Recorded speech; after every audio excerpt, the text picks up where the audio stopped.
Hello, hello, hello, hello, hello. Good morning, boys and girls. Yeah, Pizza Friday, it is indeed. It is indeed. Although I'll let you into a little bit of a secret. I might have had pizza for dinner last night instead.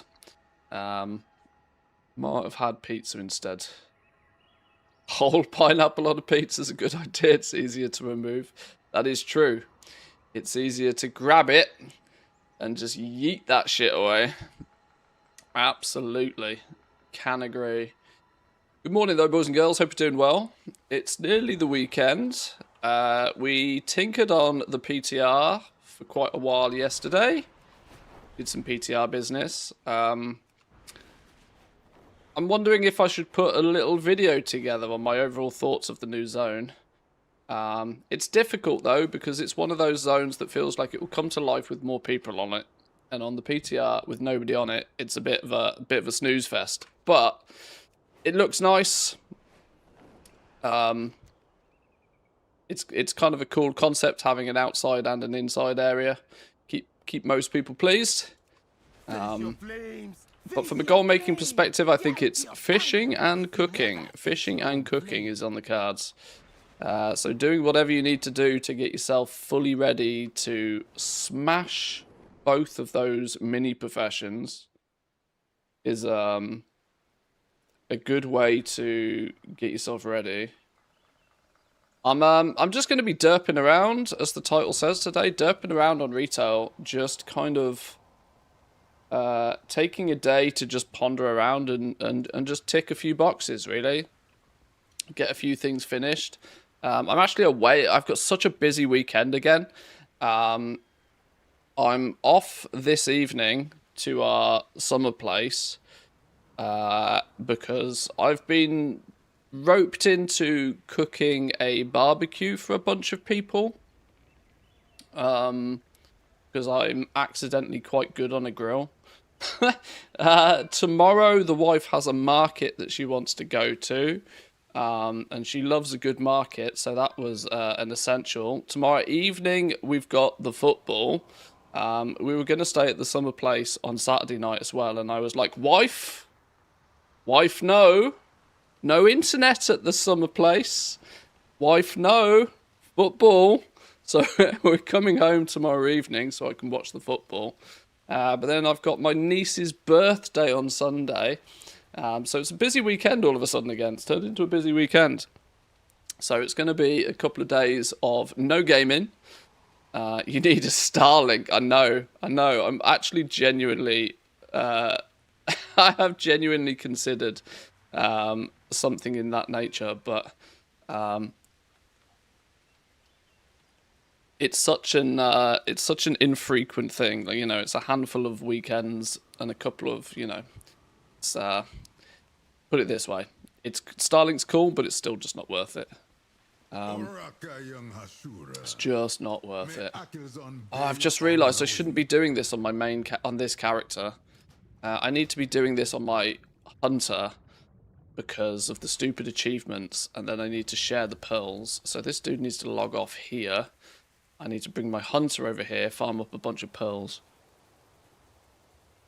Starlink is good for consuming content, not good for streaming.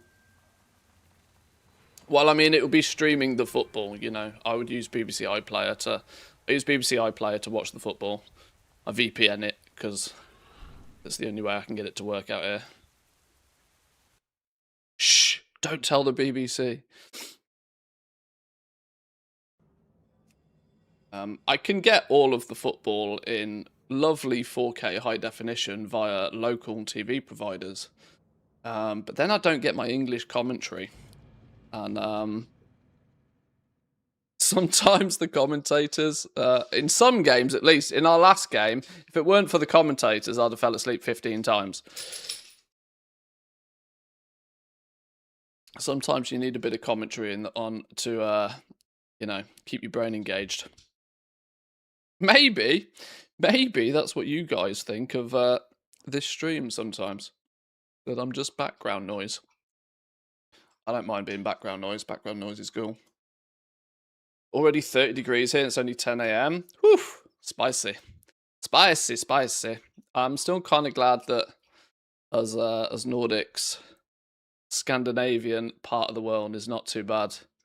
It's kind of hitting middle Europe, isn't it? And just making cinders of the UK. My family and friends in the UK. I don't use social. The funny thing is, right, with what I do on a daily basis, I do not use social media at all in my personal life.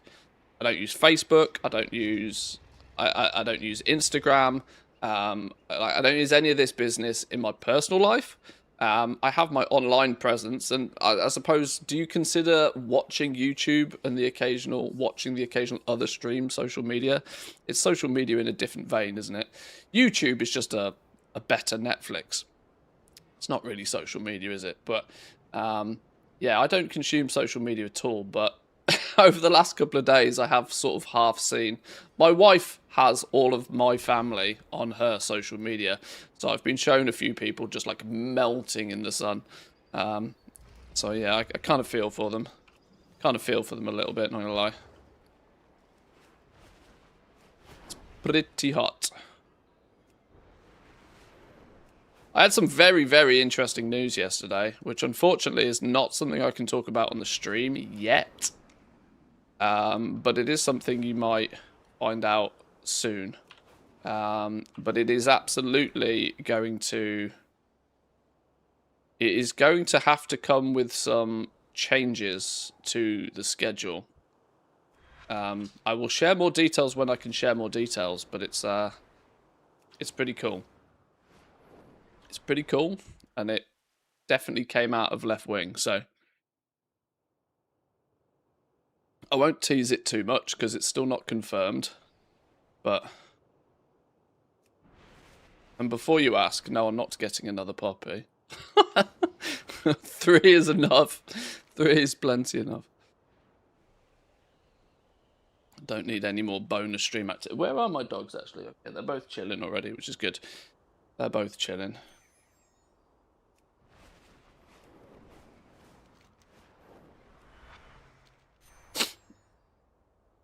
I've always wondered if I should be continuously killing rares.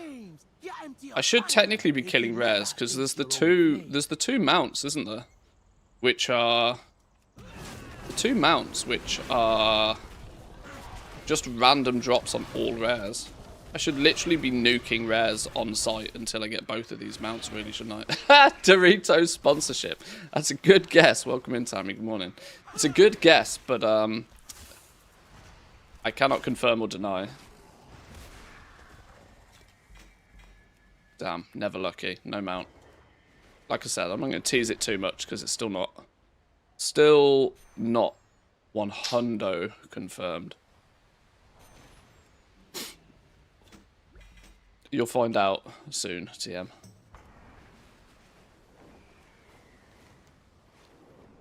I'm going to need treasures, presumably. Do I still need treasures? Oh, I don't need treasures anymore. Oh, well, I'm here now. Oh, hang on, I've got 5 dun-duns. Have I done my dun-duns this week? Oh my god, I'm getting 220. Oh no, that's not a 220, that's a stinky one.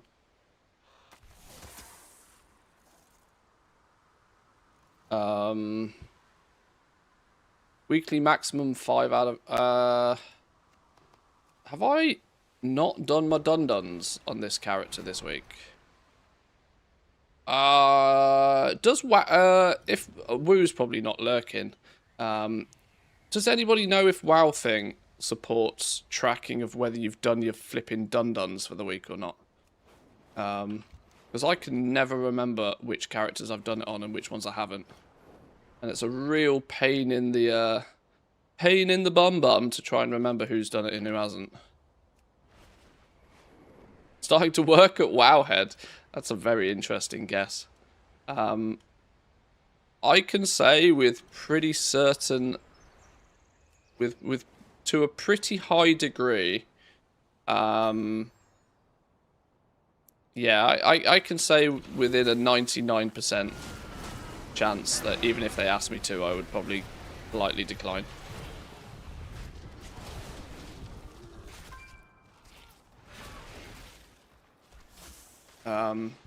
Just to put it this way, I know this sounds kind of weird, I don't feel they'd be able to pay me enough.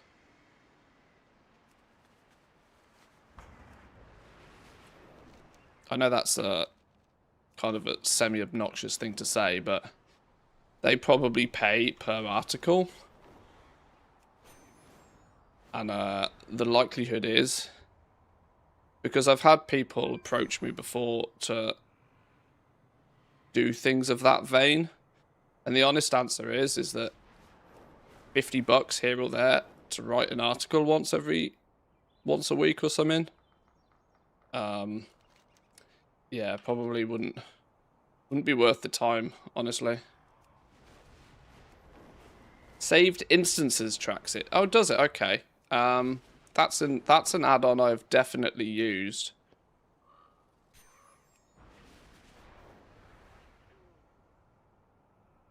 I've had that in the past. I don't think I have it switched on right now. I'll double check WoW Thing, because if WoW Thing already tracks it, then I don't need to touch anything else.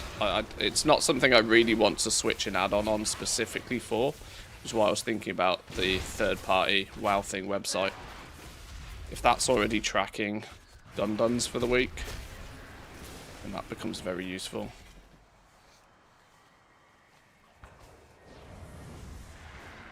These still have... These dropped at BOE at the very, very beginning of the expansion, and they're ludicrously valuable now.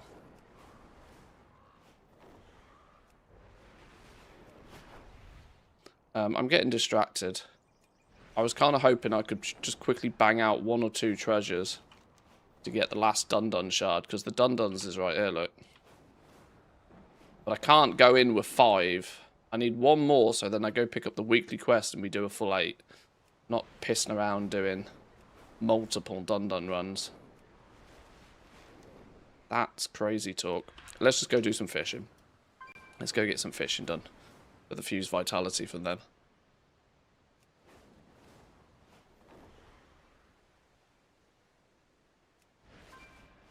It is relatively warm here today, though. Maybe I should turn the aircon a bit. I suppose I'm drinking a big old pot of hot coffee. That's probably not helping, is it? My decor sales have dropped to nearly 0 on all my servers. I have a feeling that people are waiting for the new template system to kick in.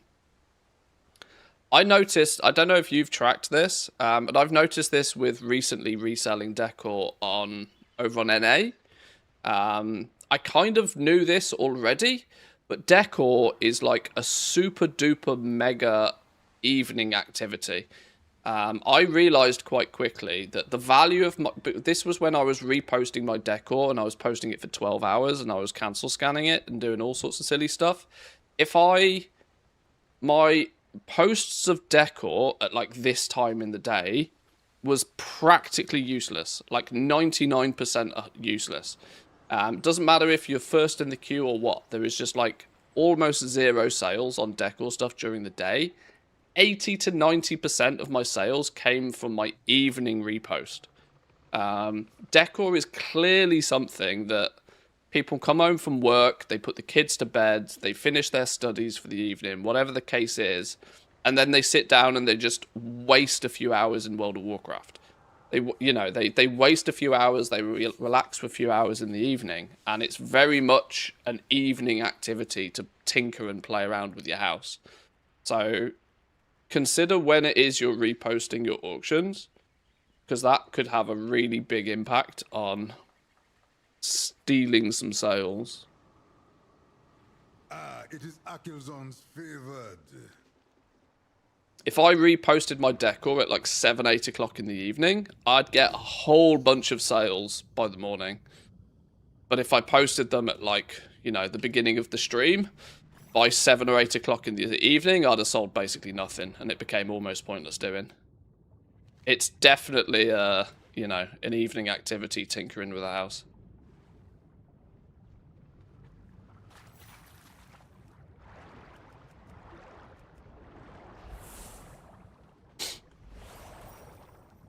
I've done 1 abundance in the beginning and decided I was done with optimizing professions. No epic tools for me. I mean, that, like, it depends what you want. I mean, if you're going to do any form of mass crafting, or at least even think of doing any sort of mass crafting, you've absolutely got to have epic tools, or you've got zero chance whatsoever. But there are many ways to use professions where you don't need... Like, if you're doing work orders for other people, if you want to take an hour or so to craft a few things, sit in trade chat, you've got absolutely zero requirement for epic tools for that sort of stuff. Alt army concentration profession stuff, zero requirement for epic tools. Decor is a huge part of midnight crafting that I really don't see anybody paying any attention or focus to, really, but has zero requirement for profession tools or skill or anything. So yeah, I totally get I totally get the vibe if you want to just completely sack off that side of it. Honestly, you'll save yourself so much time by not bothering. It's kind of criminal how much of a time sink it is relative to what it pays back. But the completionist in me, and that kind of weird vibes of the ask the content creator, ask the public figure. I kind of have this weird feeling of that I should have the epic tools for the professions because it's kind of my thing. I know that's not really much of a justification for most people, but I do it because I feel I should have done it or should be doing it. Self-validation, I suppose. Went the concentration army route. Yeah, many people did. I just hope that it still holds some value for people in the near future. We're at the tail end of season 1, and most professions are already sub 1 gold per point of concentration, which is problematic for players, to say the least. And alchemy is the only one that's holding up somewhat slightly more positively than that, but that's getting nuked in 12.1, so I'm not sure where the concentration alt army players turn next. Maybe they just completely spin the operation and sack off concentration entirely and just do patron orders only and just hyper optimize banging out patron orders. It's more difficult to track how profitable that is, but arguably it's zero auction house work, so, you know, some might like it, to be honest.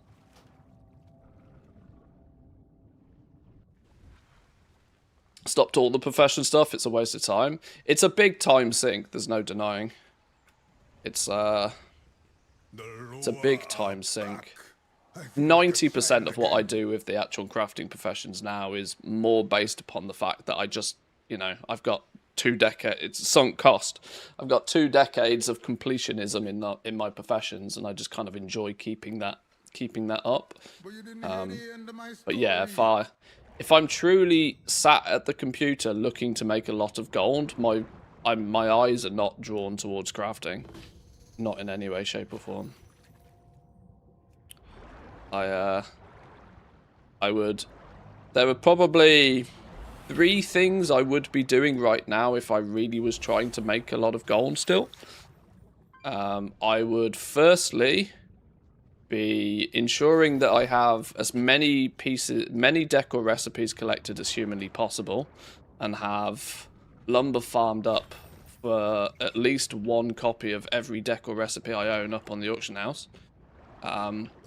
Once you've achieved that, I would probably... That's your nice drip feed of consistent sales.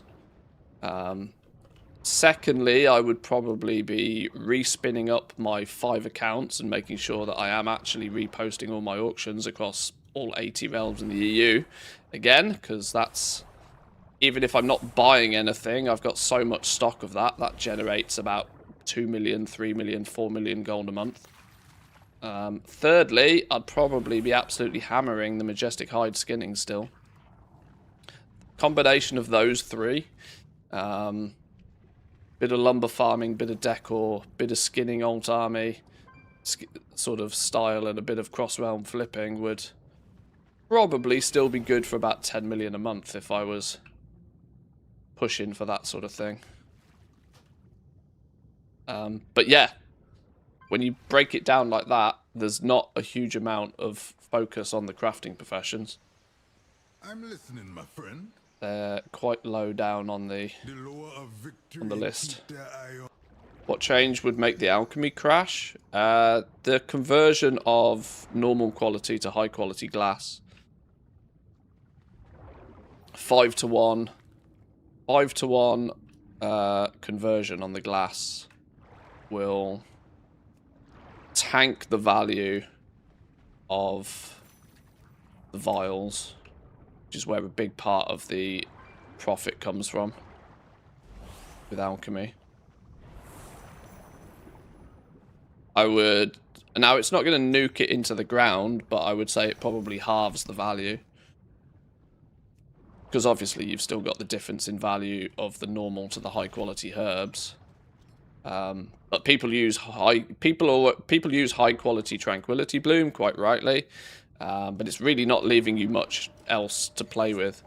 You've basically only got the difference between the normal and the high quality herbs as your margin now, because the high quality vials won't have the premium attached to them anymore. Obviously, come 12-1, this is.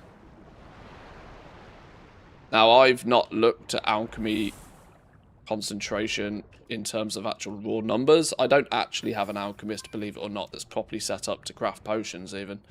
My alchemist went the flask route and then I never used it. Lol.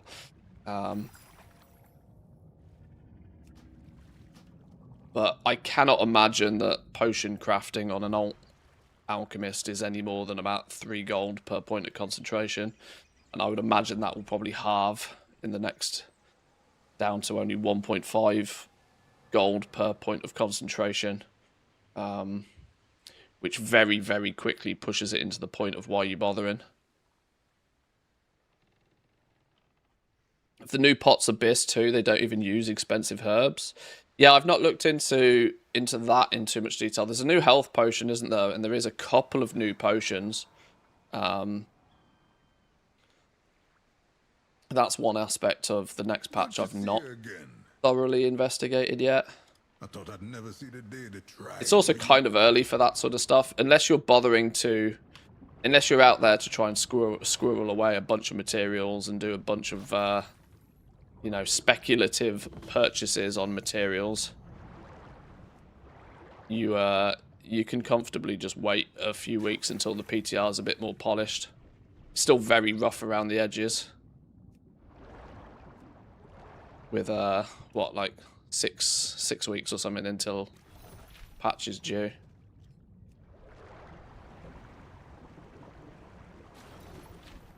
Yeah, couple of new potions for alchemy, couple of new food items, couple of new feasts.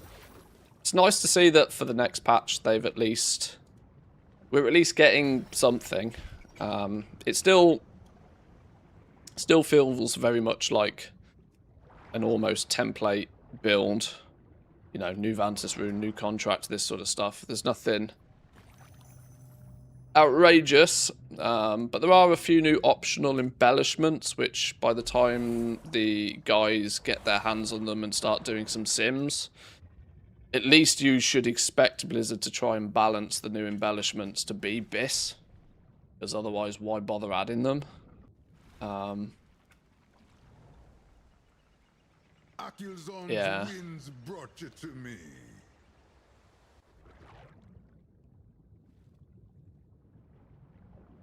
We'll see. We'll see what happens. We'll see what happens.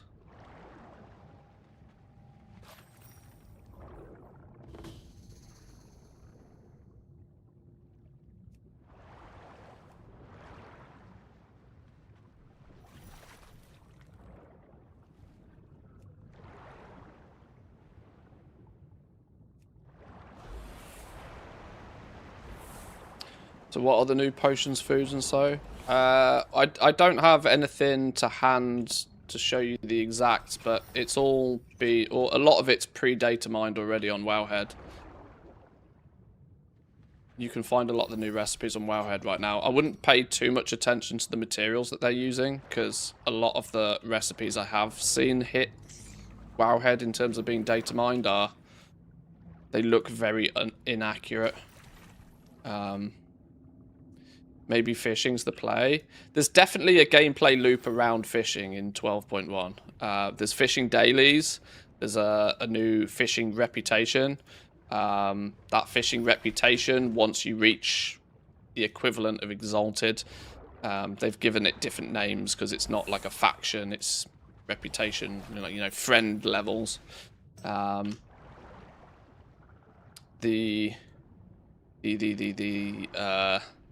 Yeah, there's like a new fancy fishing rod you get, which, ties in with this reputation. There's definitely some gameplay revolving around fishing, and in turn, the new feasts look to use the new fish, tying it all together.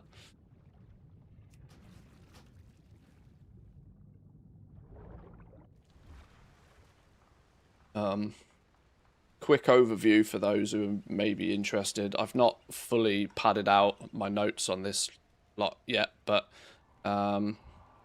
where's the fishing? New feasts. 3 new feast recipes. All appear to have more stats than Season 1 as well. They're giving up from 98 stamina to 108 stamina, and up from 65 stat to 72. So they're 10%. They're 10% stronger, these feasts. Clearly to try and say, right, use the new shit.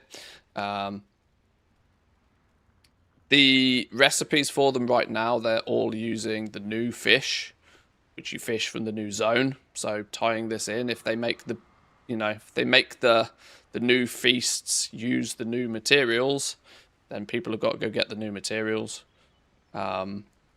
So this is kind of like the cooking side of stuff I've found so far. And the fishing update, you have Captain Tocker is the person you gain reputation with.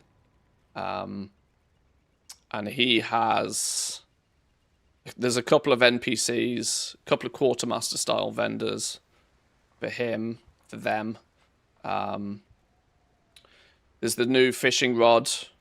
There's a new fishing rod you get when you hit Exalted, or they've changed this now. It's not a reputation. It's a friendliness level. So they've given it weird names, but it's basically the same thing. Once you're the highest rank with them, you can buy a mount. You can buy this fishing rod. You can then buy some cosmetic-y stuff. And the Glimmer Lines, if anybody's done any fishing so far in Midnight, you might have come across this. This is to give you your fishing rod a treasure boost bump. These actually, these are quite valuable. So it's all trying to tie in a bit of fishing, a bit of cooking, a new mini faction to chase after. And based upon how many people don't usually mess around with things like fishing, it could be lucrative. This sort of stuff is usually only as lucrative as there are as few people who do it. The more people that do it, the less money that's in it. Now, obviously, fishing is quite low barrier to entry, of course, so it's something that everybody has the chance to do. It's just a case of how many people will. There's always this it's always really interesting to see that every single character in the game could make their own food and could bring their own feasts to raid. But look how many people just don't and instead buy it all off the auction house because it's available and easier. So we'll see how many people jump on it. How are we doing, Pagby? Welcome in. Good morning. So using the Legion fishing rod for its water walking. Yeah, the Underlight Angular. The model of the new fishing rod is themed similarly, if you notice. This is the new one. It's got a similar style to the Underlight Angler, just sort of, green. easily botted those going to be the problem?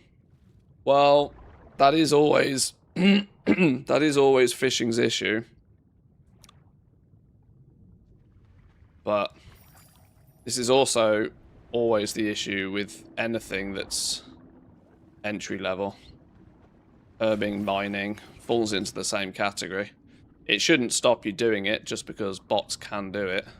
You've just got to have hope in Blizzard to ban the bots promptly, or they cause too much damage, but sometimes that happens, sometimes it doesn't.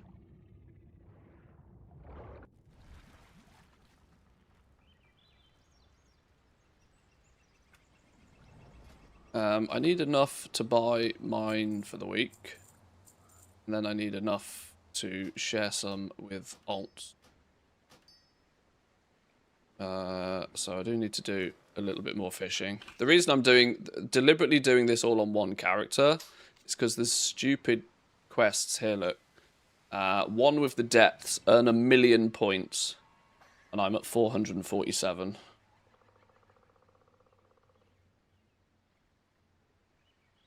Putting my money where my mouth is, farming up 1,000 of each lumber again.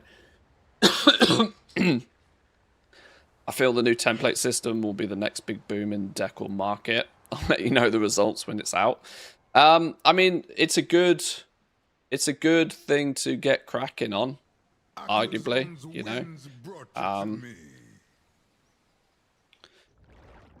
What better position to be in if there is a boom than to be sat on 10,000 lumber, you know?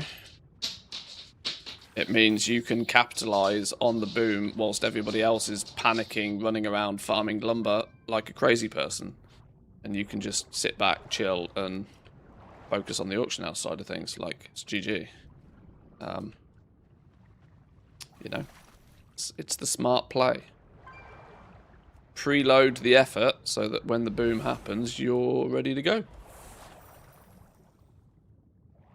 Oh, is Nips... Oh, Nips has gone under the sofa. Why has she gone and done that now?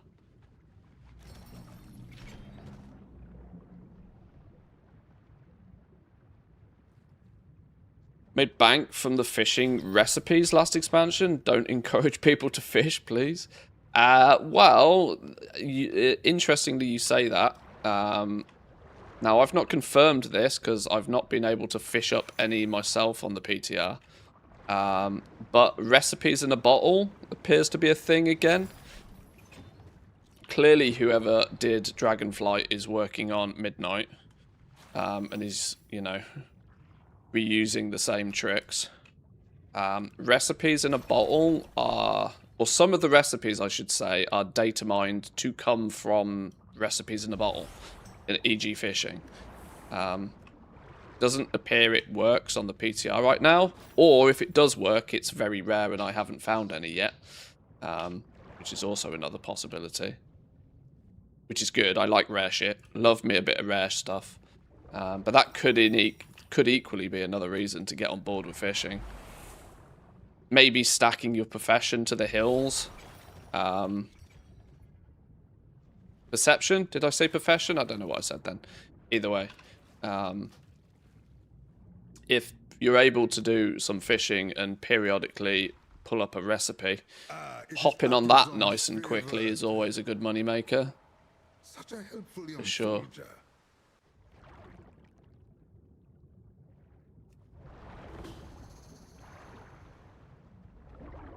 But yeah, it's kind of early days to be, you know, putting all your chips on black, but I would at least, before the patch launches, get yourself well prepared with... I would be doing two things right now. If I had spare time and I was twiddling my thumbs, and I didn't really know what to do myself and was looking to, like, work towards something for 12.1, I would be making sure that my fishing skill is up to speed, and that I have a fishing rod already. It's going to take you a while to gain maximum reputation with the new fishing faction, and you are going to be doing fishing dailies. So I do think, even though there's a new epic fishing rod in 12.1, I do kind of feel that getting a fused vitality epic fishing rod stacked with perception ready for 12-1 might not be a terrible idea. Get your fishing skill to 300 if you haven't already. I tend to believe that that's not a terrible idea. I would also be doing what Chris is doing and just stacking up some lumber so that if there is a bit of a housing boom, you can hop on that. These are two things that you can get going with now. Farming lumber's very time consuming. Getting your professions leveled up in order to be able to craft the decors can be very time consuming if you're not willing to throw gold at the problem. Even if you are willing to throw gold at the problem, it takes a while. Collect all the recipes. It's, you know, the beginning of the beginning of December when Decor came out, we were still finishing off leveling the professions and getting all the recipes. Took me a couple of days just to zip around and collect them all. So, any efforts that you can front load now that will pay off when the patch launches and you're just ready to hit the ground running is cash in the bank, really. What are we farming now? Just working on my collection of pearls so I can trade them for fused vitalities on my alts. Keep the epic tools. Keep them going because I'm a bit of a slacker and haven't finished that on all of my alts yet. It's time consuming, but it's a long-term investment. It's paid itself back 100 times now. It's the new transmog system. It genuinely is the new transmog system. It plays out very much like transmog in terms of the fact that you've reached the surface. This dive will end unless you return to the trench. Well, that's a lie.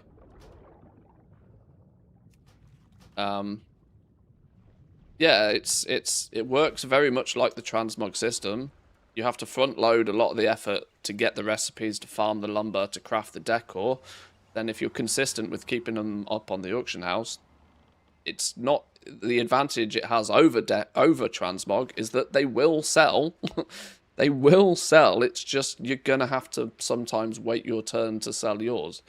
It's not like transmog where you are purely gambling whether it'll even sell or not.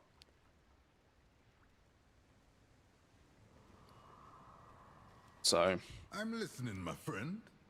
And it's perfectly suited for when we've got like downtime for the next 6 weeks. You've not got much on over summer. This new 1207 patch isn't going to keep people busy past the end of this week, honestly. These two new zones are probably not something that people are going to be that enthusiastic about spending much time in. Val is just fucking horrible of a zone.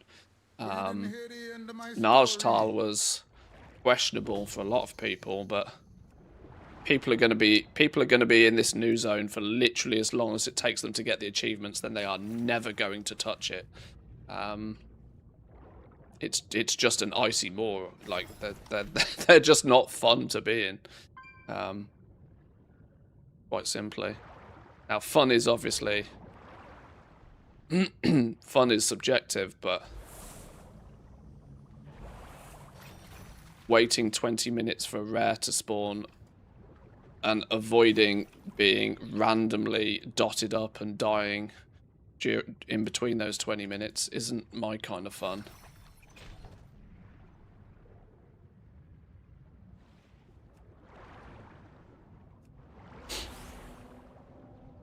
Haven't even stepped 1 foot in the new zones, just queued for another Mythic Plus instead. That's probably the play, to be honest. Like, unless you're an absolute avid collector of either transmog or pets, mounts, you know, the usual collector stuff. Unless you're an absolute avid collector, I cannot recommend anybody go anywhere near the 2 new zones. They're just painful experiences. On there's a possibility, right? There's a there's a possibility that on normal mode they're probably quite good for gearing up alts, but I would still say there's better. The rotation of using your bonus rolls in delves and then farming out farming out the rituals is a far more enjoyable solo experience for gearing up alts. You get the gear by running the delves, and you get the gear from your bonus rolls from the delves. You get your hero gear that way, and then you run rituals to get the crests. If you wish to push the item level. That's a far more enjoyable way than scrapping around trying not to die in those 2 new zones.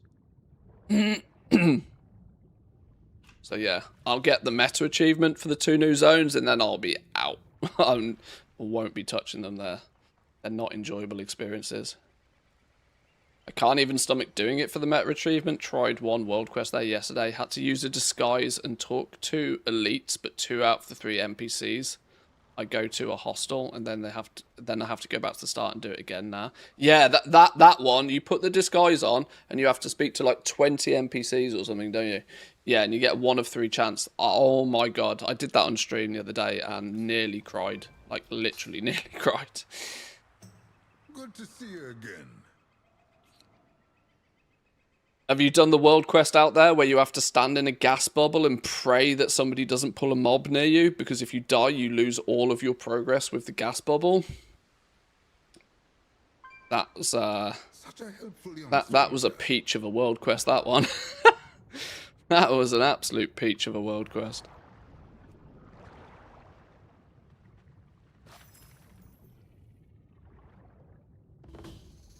If you've got that masochistic side in you, then maybe you might find some enjoyment in it, but oof, not for me. There was a hotfix. I mean, I damn hope there would be. There was a... It was interesting, right? It wasn't like any of the world quests were inherently broken. They were just really fucking bad. They were just really bad. They weren't bugged. It wasn't that they didn't work. They were just bad.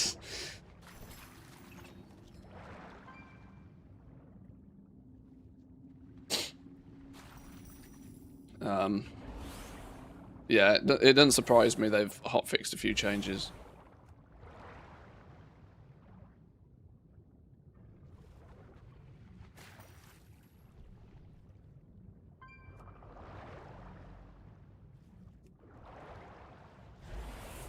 Yeah, let me put it this way. I'd rather swim around and farm pearls and at least feel as if every pearl I get, I am slowly but surely progressing my account in somewhat shape or form. Every extra fused vitality is 1 closer to the goal of having them all and having full epic tools and stuff on all of my alts. You know, getting repeatedly killed by a random mob dotting you for like your entire health bar in 3 seconds flat. Yeah, no thanks. No thanks. I feel like a child again. I thought I'd never see the day the tribes Q&A must be running around as immortals, and immortal and one-shot spells looks good. Ship it. Yeah. Yeah, it's there was some questionable design decisions in those 2 new zones, I can say that for sure. But the best thing about this game is there's plenty of shit to do. Meaning if something's absolutely dog do, don't have to do it. That is the benefit with Blizzard at least making a lot of these side activities optional. If they are just tragically bad, you just don't have to do it. It's as simple as.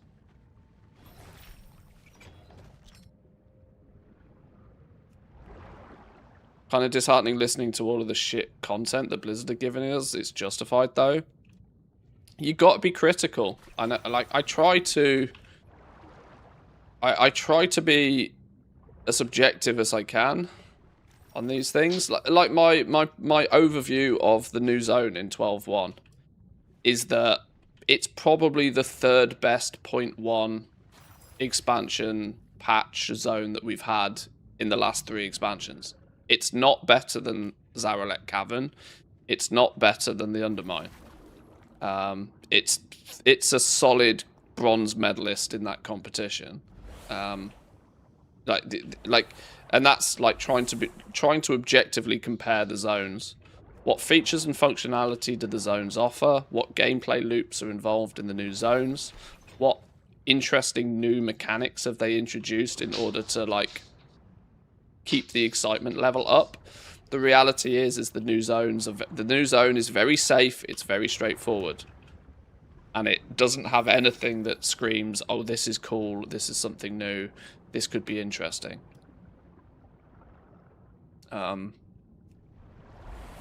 You know, lore and story-wise, all of the 3 zones have good quests and whatever.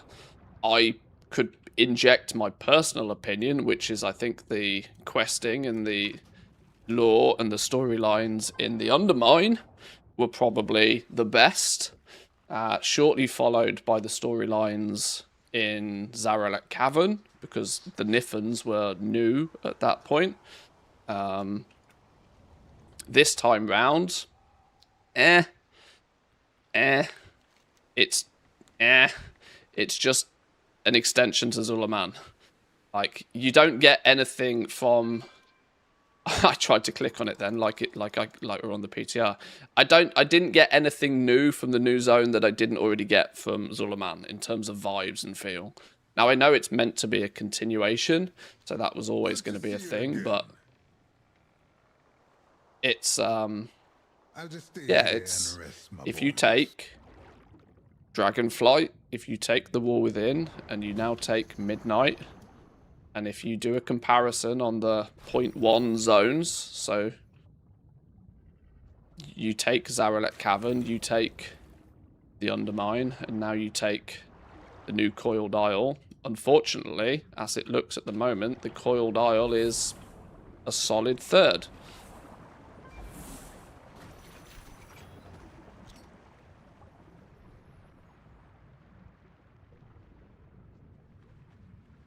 There are, you know, the Zaralek Cavern had the, you know, to be, you know, it was a bit of a circular circular swarm kind of system in it, which wasn't to everybody's liking, but at least it was like a big group activity. You had the mini side areas of the Zaralek Cavern, like the snail racing and whatever. You were introduced to the Niffin, and then you had the dig system. Whatever your thoughts on the digs ended up being, it was at least they tried something. Then you look at the Undermine, and you had the drive system implemented.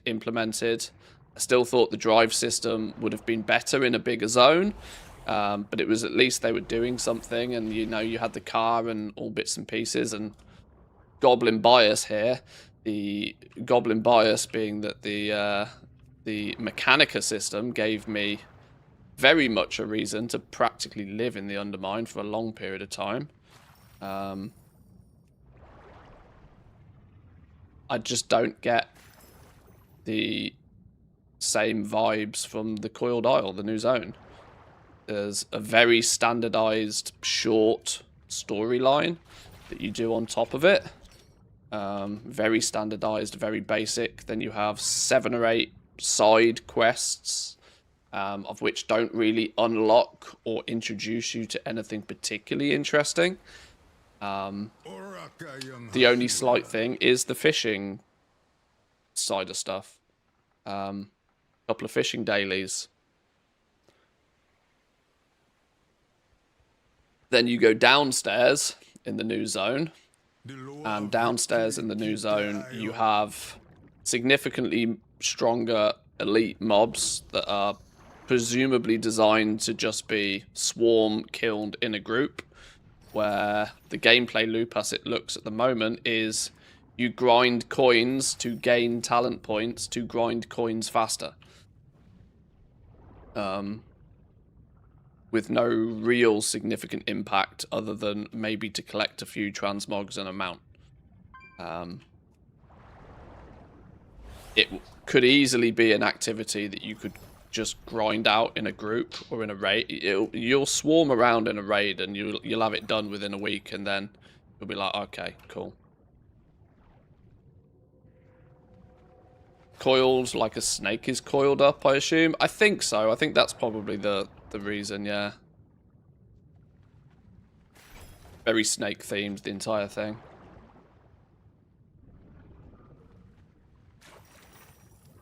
Siren Isle and the Undermine were both enjoyable and fun in the War Within. Here, the first extra zones are just shit. Bad design, bad implementation, bad testing. First time I've actually felt the world quests were probably all AI generated and not human written. I mean, I'm not going to throw the AI thing out there because I can't confirm or deny, but it's it definitely doesn't have the same level of creativity. What's her name at Blizzard? Maria Hamilton? She was the lead quest designer for quite a while, I think. And she was very heavily responsible for the Niffen and that storyline, I believe. Don't shoot me if I'm totally wrong on that, but she had a very strong influence in it. But in recent times, I think she's been promoted to a far more senior position, and her level of creativity seems to be her creative twist on things seems to be sorely missed from what I can gather. Now, I know questing is not the responsibility of just one dev, but that very much feels like a thing.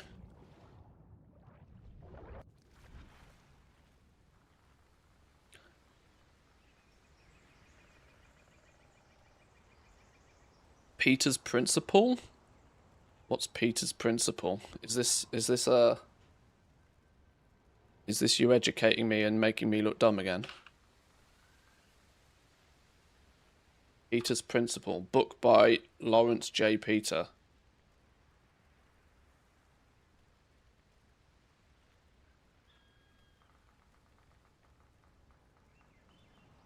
People tend to rise to their level of incompetence. Oh, so this is like the idea that people will be promoted up to a point where they are no longer qualified, leaving a company full of incompetent employees. Oh, I see. Yeah, that kind of makes sense. This feels very much like what I suspect might have happened with Maria at Blizzard. By being promoted up in Blizzard by taking on a more senior role than just like lead quest designer, her influence and her creativity is no longer being garnished. It's instead she's just in a managerial role, and the people actually doing the people who are meant to be doing the creative thing are just not as creative. Just demote her. Yeah, sorry. We need you to use your brain a bit more. So far, I like Zereth Mortis best as a zone. Just play it for a bit on an alt and at the end of the season. It's time gating sucked big time for main characters though at the start. I still rate Zereth Mortis as one of the best zones they've done like ever. Yes, I 100% agree that the time gating on it at the beginning was absolutely grim. But yeah, there's no question in my mind Zereth Mortis is one of the best zones they've ever done. The fact that it turned up at the end of an expansion as well, it was very solid as a zone. Akilzon's winds brought you to me.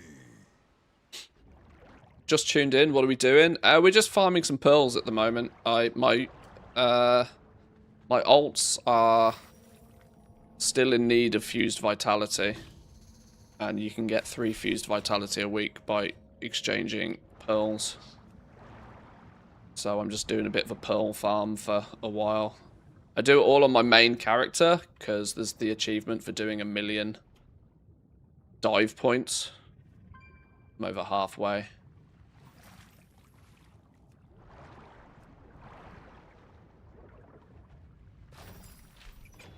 While I was in life support, they needed a solid final patch. It's super clear to me now. I've been in a position where I analyze the shit out of the game, like, and I've done it for, well, since Shadowlands, honestly. I can now 100% tell when a zone is either a slap it together job, or whether a zone actually has been a sit down, design it, create it properly. Like Koresh, for example. Koresh was just an asset flip. Koresh was 100% an asset flip that they just had to bang something out. Like, it wasn't a zone that had any form of like real conscious design or effort put into it. It was just we need a zone.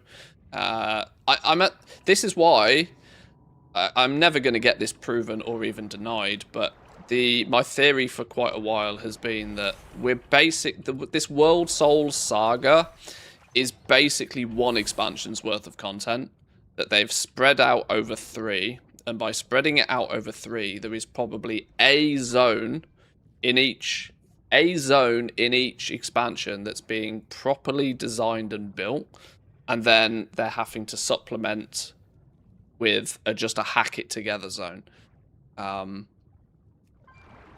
So when you go back and you look at Dragonflight, I'm going to be careful I don't drown in here, but when you go back and you look at Dragonflight, the Emerald Dream was an asset flip.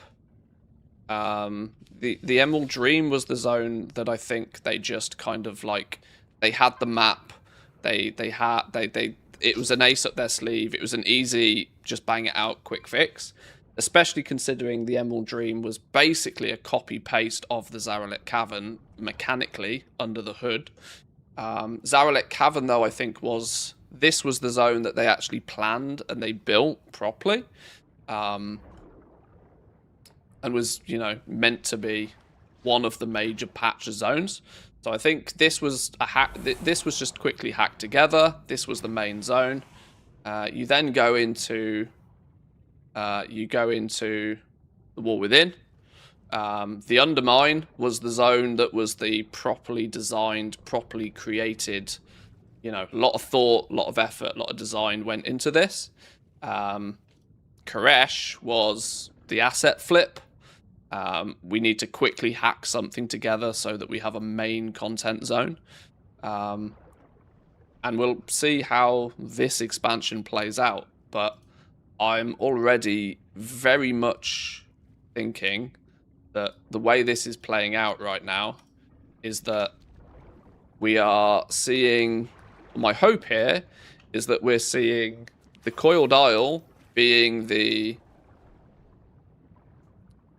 Coiled Isle being the kind of like just hack it together quickly, get it done sort of zone. And hoping that the final zone of the expansion will be the big one that they've worked on and done a lot of effort with before we go into the Last Titan. Is Dragonflight part of the World Soul Saga? Well, not technically, no. But I'm sort of, looking at it from the perspective of Blizzard. Dragonflight was the start of a new design philosophy at Blizzard. They had to change shit, didn't they? Let's be real. At the end of Shadowlands, and what's basically happening is that they've decided, right, we'll do Dragonflight gets the ball rolling, but then we're going to do 3 expansions. But we weren't planning on doing 3 expansions. But we need 5 years of development time to do something clever. We need 5 years of development time, so we'll take this 1 expansion worth of content and like just spread it out as much as we can. Get this patch cadence, we'll just fill the gaps a little bit, and they can work on what's coming after the Last Titan. This is all theory. It's all quite a lot of theory here, but it's just kind of odd that we are seeing a repeated pattern of there be one zone that is clearly put huge amounts of effort into, and then we're also quickly seeing a zone that's had very little effort relatively. Now, I know making a video game is not easy from the word go, but in relative terms, there seems to be an imbalance in the amount of effort that is put into certain zones. Kind of like there's a zone that was meant to be the proper zone, and then they've filled a gap so that they can stretch one expansion's worth of content, maybe over 2, maybe over 3 even, to give them time to properly work on what we get after the World Soul Saga. I mean, all of this completely ignores like storyline and stuff, but I'm listening, my friend. it's a theory.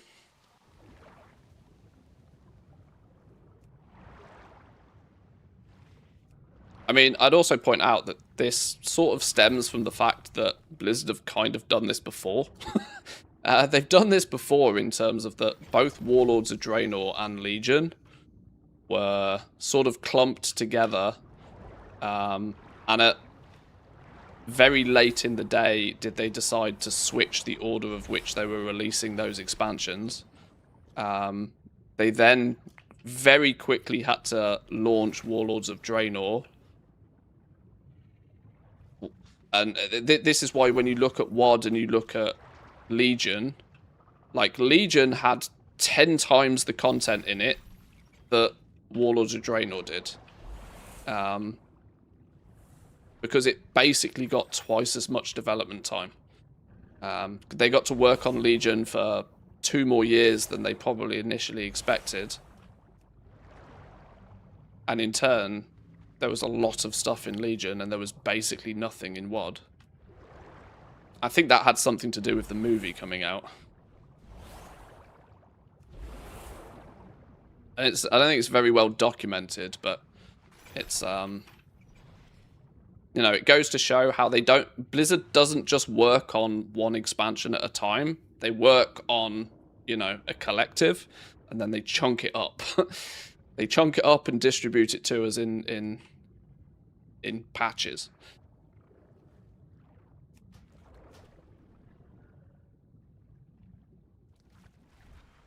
Final Zone needs to be a banger. People are already losing interest in the World Soul Saga, dragging the story out way too much. Yeah. Yeah, we'll see. I mean, we'll let 12-1 cook for a little while. Sit down with me. Let me tell you a story from But my day. the zone seems to be operational and functional enough that I can't really see them adding more to it than what is there right now. If it was, 0 textures and everything was broken and, clearly in its very early development cycle, then you could sort of see them making dramatic changes to it. But the reality is the new zone in 12.1, it works, it's functional, it's relatively bug-free. It's not that far from them just being able to ship it, which probably means it's far too far along for any dramatic additions to be added. Certainly not from a gameplay loop perspective. What we see in that zone is probably what we're going to get, all plus or minus bug fixes now.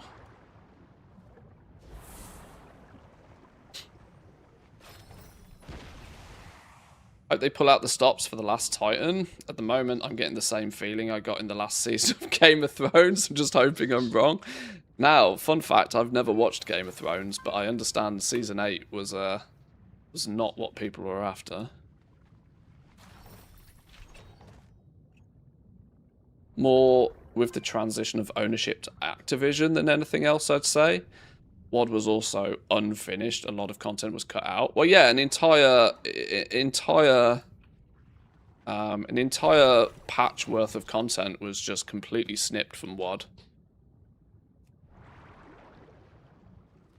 They probably being forced to switch the order of the expansion launch quite, in development terms, quite late in the day, probably meant they had to make some pretty brutal decisions with both WoD and Legion on, like, right, do we just sacrifice does WOD just become the sacrificial lamb, and we switch all development focus to Legion to make sure that's a banger, which is kind of what it looks like they must have chosen to do eventually.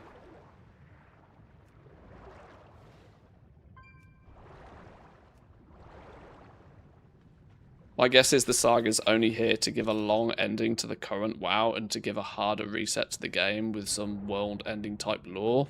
Final Fantasy XIV first iteration. Don't know. Don't know what they've got cooking, but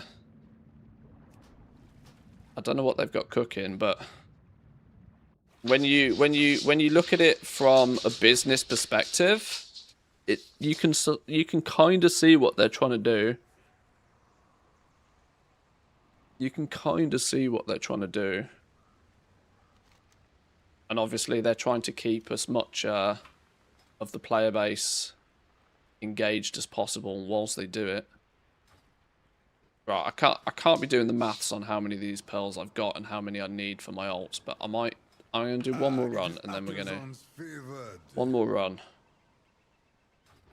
And then that'll probably be enough pearl farming for today.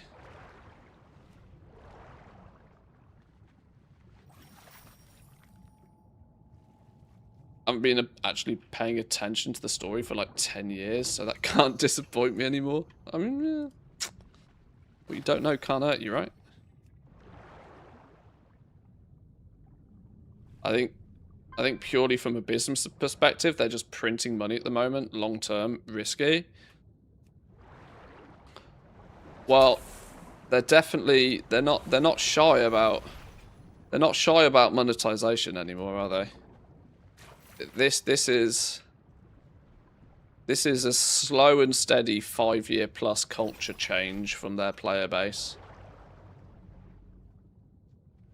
I mean, do you think 10 years ago they could have launched a $90 mount, $90 single mount, and a $75 skin for your house? Do you think they could have got away with that 10 years ago? Yet now it kind of slides by pretty much under the radar and nobody really gives much of a stink about it. Which is only fuel to the fire for them to just basically do whatever they want from a monetization perspective. It's why I'm pretty critical. I'm pretty critical of the whole shebang, but this is because, yeah, they are absolutely nickeling and diming us. Monetization from every direction, and so the only justification for that is a much bigger, much better product. It's quite simply.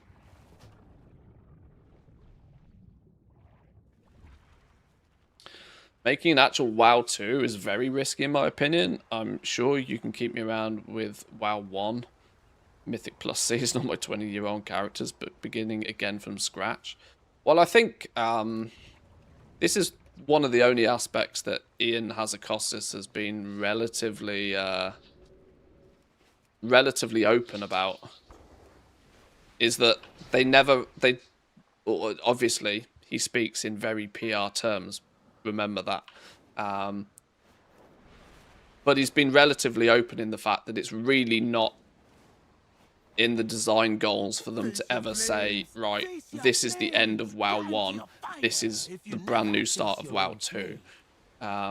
It's just an ever progressing transition of the WoW retail client.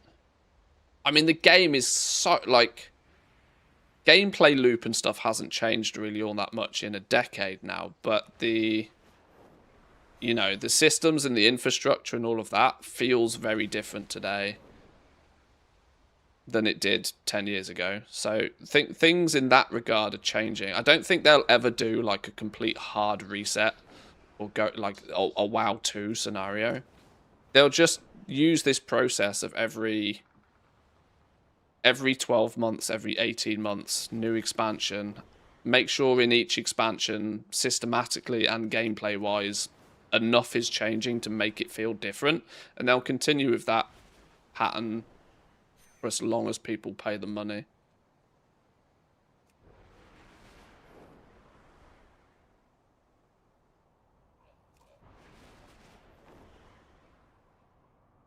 I mean, the reality is the last major new thing that we've really had in the game is the Mythic Plus system. Now, I know we've had things like Delves and Prey. These are like mini systems, but they're mini systems that are so very, very heavily based on an existing system, right? Mythic Plus is the last time they introduced something that's truly a new, fully fledged endgame activity. I mean, I guess you could still argue that it's just based on the back of normal dungeons, but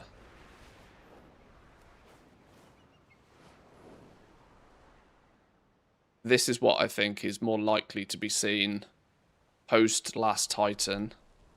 That they might have taken the time over the last few years to like build up something that is gameplay loop changing. Wow, there was literally no treasures. I need one Dun-Dun shard so I can go do my Dun-Duns on this character. I was hoping I'd get one. Have I got any stray patron order goodie bags? No, I don't.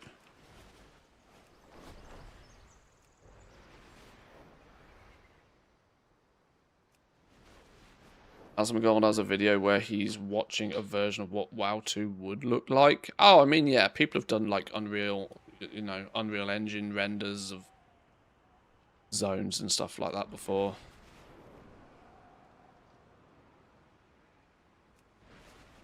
The honest answer is I don't really think that it would make sense for Blizzard to say this is the end of one, this is the start of another. It just doesn't make any sense.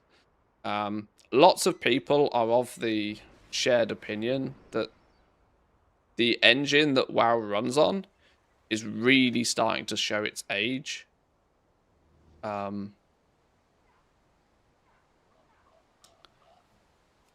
You know, the combat system is relatively smooth, but just look how clearly not well optimized everything is these days. You can't put more than 5 people in close proximity before you start getting serious performance issues.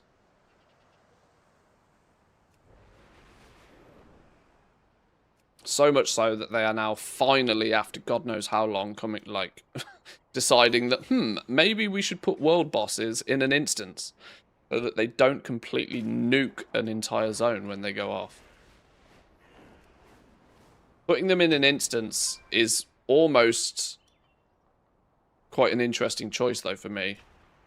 Because putting world bosses in an instance zone, which is what the player base has been like, why don't you just put these in an instance, you know?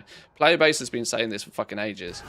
But the fact that they are now doing it after so many years of not doing it also kind of shows me that they just can't undo the spaghetti. They just don't seem to have the tech or the availability right now to make everything run smoothly when you've got 20, 40 people all tunneling a single boss in a zone. It kind of feels like the last possible thing that they could do is just put it in an instance now. You know, completely separate the problem somewhere else. Probably means they've tried to do an awful lot behind the scenes to just make it work. And they've probably come to the conclusion that it's not worth the time or the effort to try and make it work with the current engine. They're better off just instancing it, and then let's hope that the proper solution is in the future. Get a solution that works now, and then fix it properly later.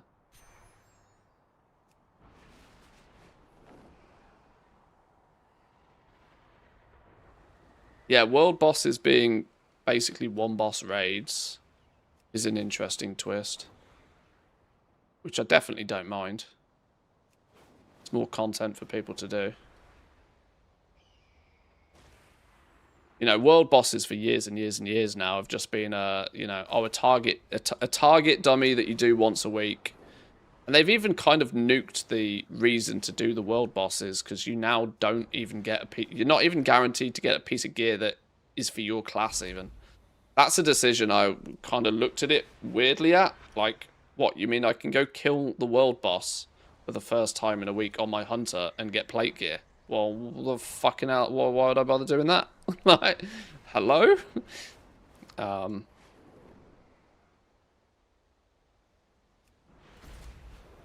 So for quite a while now, I've not really had any reason to even think too much about doing the world boss. Because it's a slideshow simulator, target dummy, that probably is going to give me a piece of gear that I won't ever use, because it's for an ult I don't play. So, yeah, I just signed off world bosses as something that were worth doing.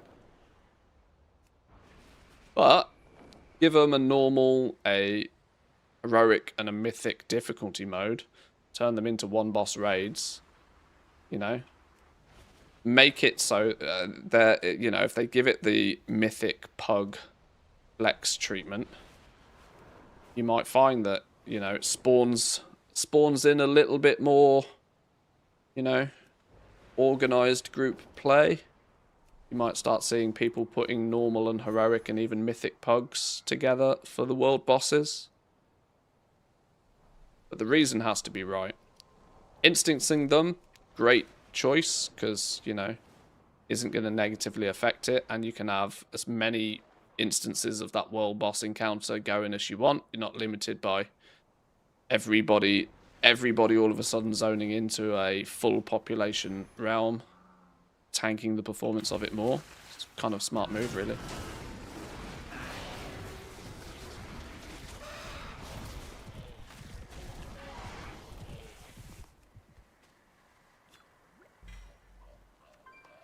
Alright, there's me done shard. Beautiful.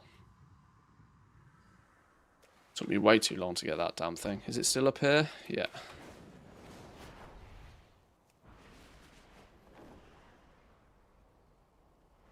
That's the problem. Little is as permanent as a quick fix in IT.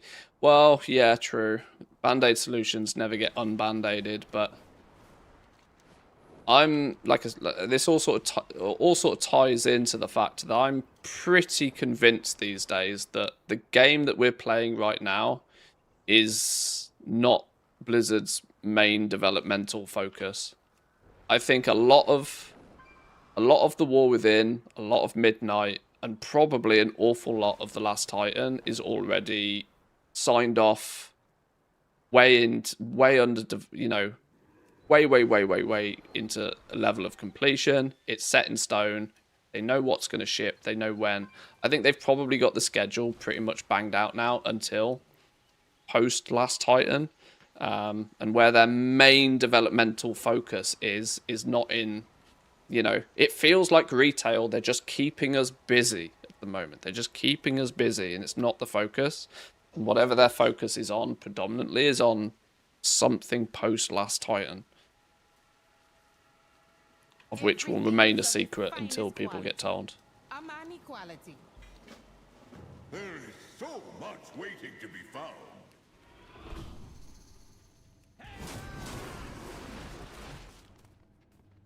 And players are figuring this out, and players can see it for themselves, because, you know, people aren't stupid.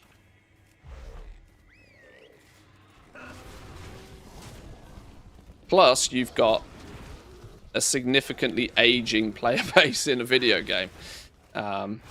This game is predominantly played by... There's no teenagers that are playing World of Warcraft these days, let's be real. Meaning that the people who are playing the game have probably played it for a long time, probably have a significant amount of life experience. They're not still wet from their mother's milk. They're not stupid. They can see what's happening. It's not that difficult to see that we are getting some well-designed content and some very clear and obvious filler content. And when you try and ask the questions, well, why is that the case? The only hope that we can have is that The reason we're getting some actual content and some filler content is because they're cooking some in that we'll be introduced to eventually. Who knows? Or they're just cash carrying the living shit out of everything, and shrinkflation and enshittification is ensuing at a rapid pace, and the game will be dead in 5 years. Now, I hope that's not the case, but I think Blizzard are a big enough company. I think this game has been a cash cow for long enough for that not to be the reality.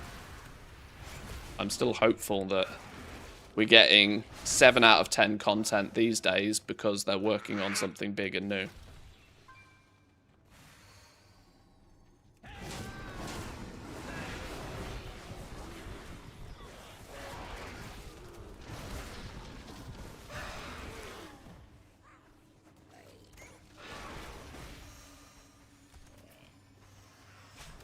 Bring back BOEs from world bosses.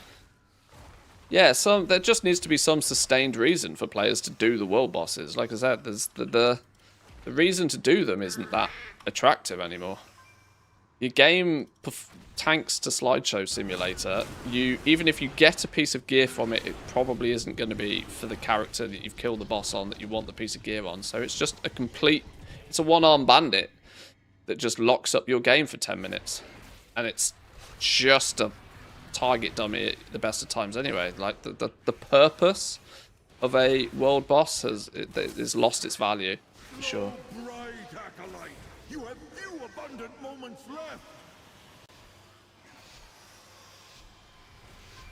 left. So did I scare you a little bit there with my late in the day deposit? Sorry. I saw the bar.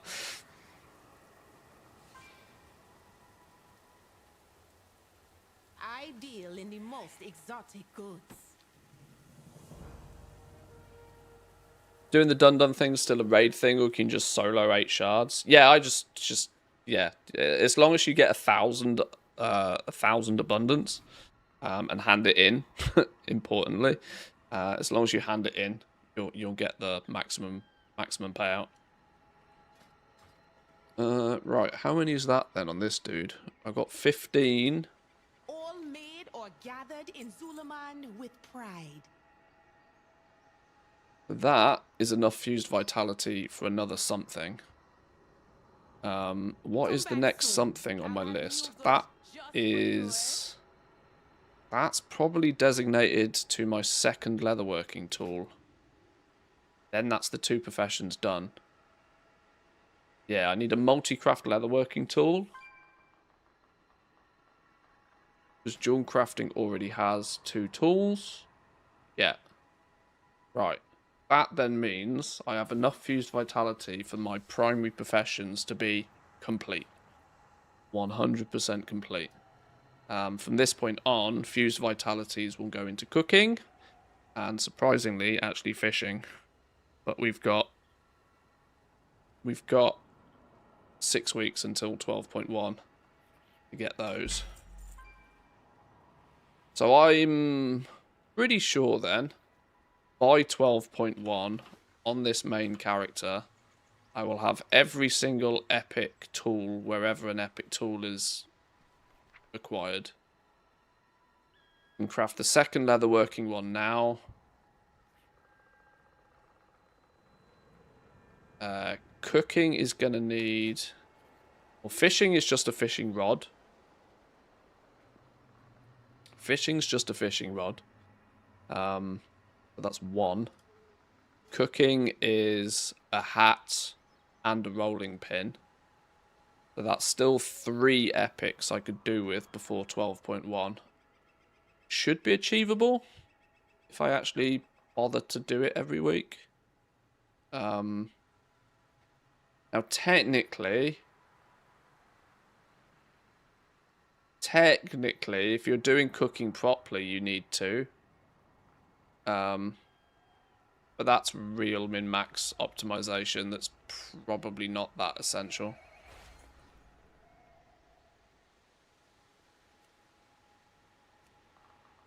And it's like cooking technically needs 2 because when you're filleting, that's resourcefulness only. But then when you're actually cooking something, one stacked, one with a multi-craft enchant is it's only 3% multi-craft, but it's an every little helps scenario. Okay, but at least I can go get my... That's now enough to do... Enough to do my second leatherworking tool. Primary professions done.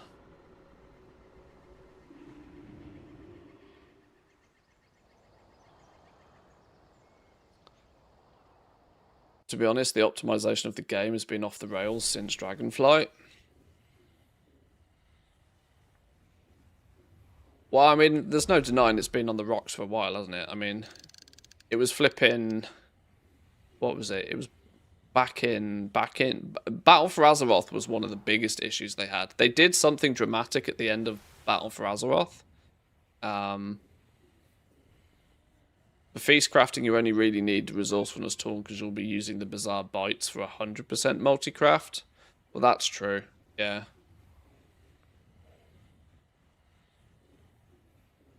That's true. You just build into the price of the bizarre bites, but... Yeah, back in Battle for Azeroth was when it, like, the game optimization was at its, like... at its peak worst? Does that translate? I'm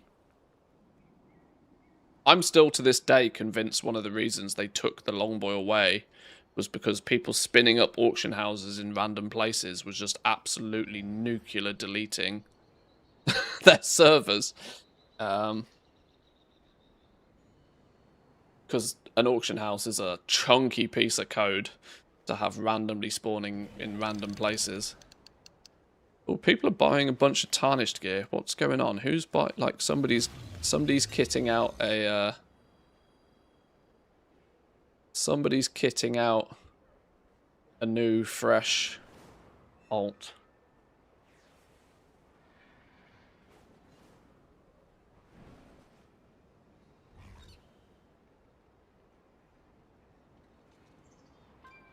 Mage by the looks of things, or a warlock or a priest.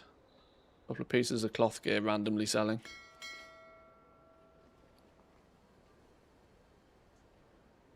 Cooking, etc., you compete with the proc luck of a whole region, so that 3% is huge. Yeah, for non-feasts. Feasts are usually valuable enough that you, like Euclid said, you use the bizarre bites for 100% multi-craft, and that's pretty much baked into the cost of them. Although it's going to be interesting in the next in 12.1.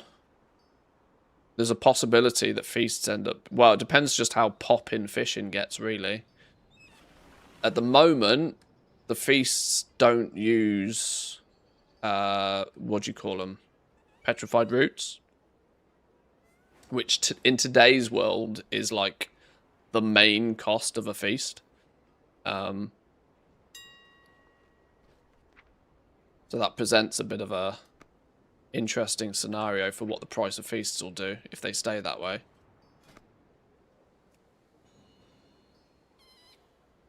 I mean, if you look at where the actual cost is in any of the feasts right now, like a single petrified root is 600 gold. Your mana lily is pennies. Your herbs are just like nothing. Less than 100 gold of Azroot. Less than 100 gold of Argent Leaf, but like 600 gold in the root. So, like, as a ratio, the vast majority of the cost of a feast is based on the roots. If they change that, or if there's no single big ticket item in the feasts, it could change the price of them quite a lot.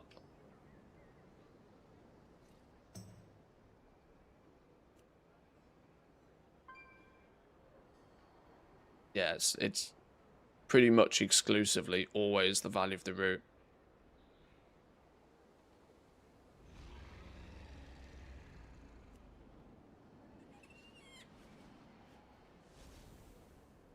I mean, I've not really tried to optimize cooking all that much because, for starters, I'm not even a panda. I don't have the racial.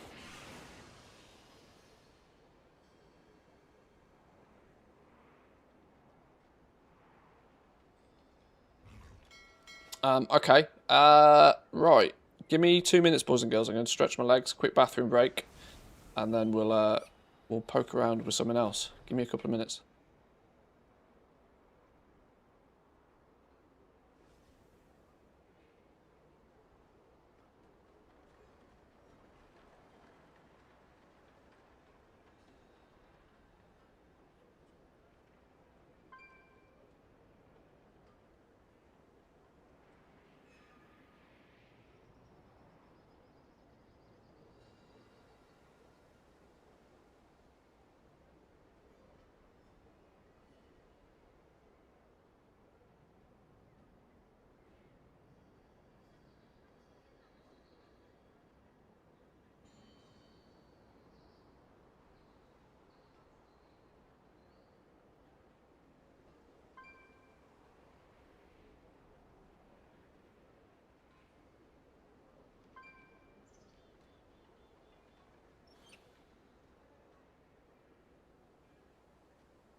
Oi. Alrighty. Okay. I should have now plenty of pearls for a couple of my other characters to get their quick and easy fused vitality. What I do want to have a little bit of a look at is what and where wrong buttons. I want to start making sure that I've got all or as many decor recipes that are just easy to acquire for midnight stuff. And start looking about making sure I have as many of the recipes as possible. Stabilizing gemstone bandolier. This is a stupid expensive recipe, isn't it?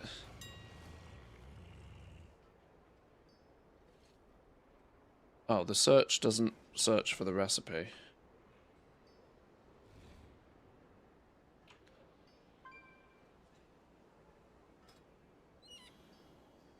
Yeah, there we go. 20k. 20k. Pretty consistently.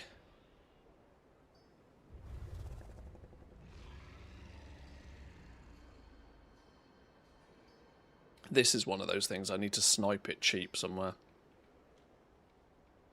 Any additional way to farm fused vitality in 12.1? Not that I've seen. Not that I've seen.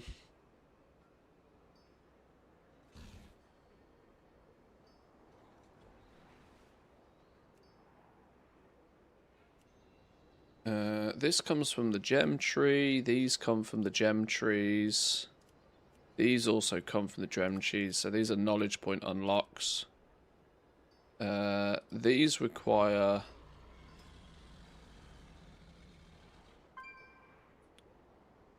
Oh, I mean, it's just not going to mess around with that.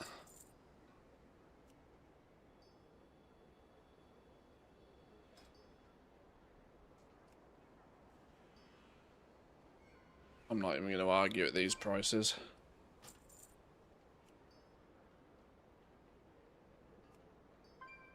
Oh, they're basically free. Okay, not going to mess around with those prices. What's this one? Where's this come from? 68,000 gold. Shit the bed.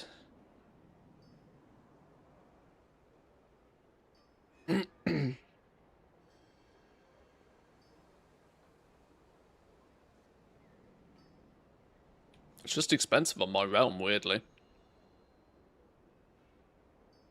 Oddly so. Where does it come from? Oh, it's a raid drop. It's a raid drop. This sort of stuff, I should just be doing the... I should just be slamming the raid each week that drops the thing. Bellerin.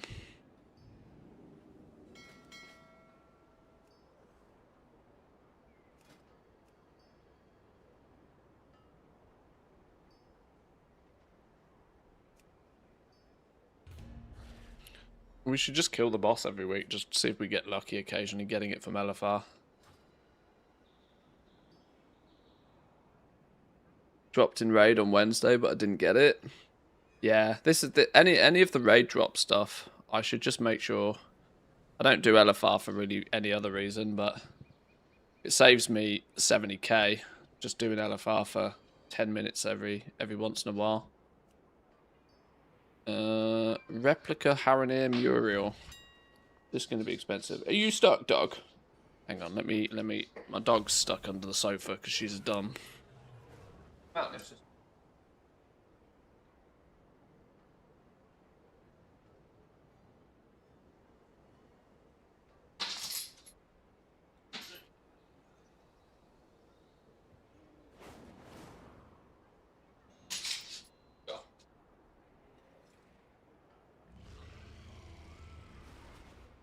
She can get under the sofa.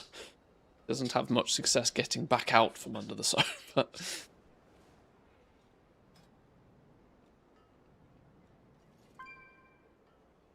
24,000 gold for this one. Another one that drops from Delves. I have literally never seen a recipe drop from Delves. And I think I have done... Well, let me put it this way. I've done enough delves to easily get What's-Her-Face up to level 60. I've never seen a single recipe from a delve. Apparently they do exist. Sale average is only 10k on these. It means I can probably snag this on the cheap somewhere else. We can probably go shopping for this somewhere. This is the big one that's... something I also should have been working on. Just trying to get the recipe for 190 bags. Jesus. Region-wide shopping's a WoW thing activity. Yeah. That's exactly it. Where can I go and just snag a cheap one? This son of a gun. This son of a gun. This is gonna be my flipping, what do you call it? This is gonna be my elemental lariat recipe, this expansion. This is gonna be the recipe that just eludes me the entire time. What about Shining Hourglass? Where does this come from? Oh, Challenger's Cash. Well, that signs me out of getting that one then, doesn't it? Signs me out of getting that one. It's another one then. We're just going to have to snag the recipe somewhere cheap. That's the recipe that I learned by accident. I mean, to be fair, if you've got the recipe for it, if you've got the recipe for this, and you got it without paying the price of getting the recipe. Like as decor goes, it's pretty fucking cool. It's mad level expensive, but it's cool. It's pretty cool. Regional sale average of 23,000 gold. Dog hair in me mouth somehow. What does it need? Glimmering gem dust times 15. Dusk shroud is... Well, hang on. Where's Jewel crafting?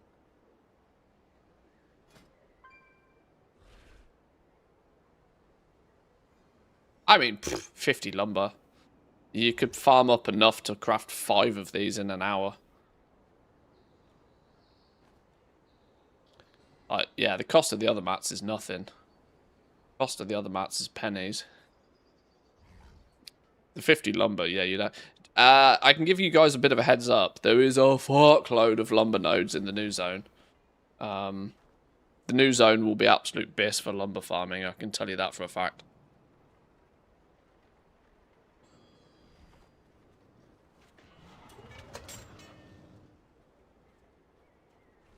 But this is, yeah. Pretty redonkulous margin on that if you can farm the lumber efficiently. Alright, well there's not too much I can do with leatherworking then to fix any missing recipes. Sorry, Jewel Craft, what's leatherworking saying? What are we still missing with leatherworking? Ah, stupid rope links harness. Stupid rope links harness. This is going to be my leatherworking Achilles heel. Still 100k plus on this one. Are the new craftable decor items in 12.1? Yes. There's basically 3 new ones for each midnight profession.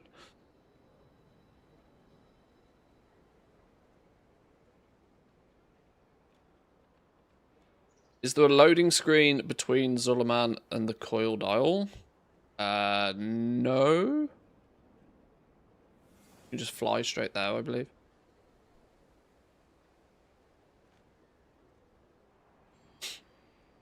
Okay, we're not going to get this easily either.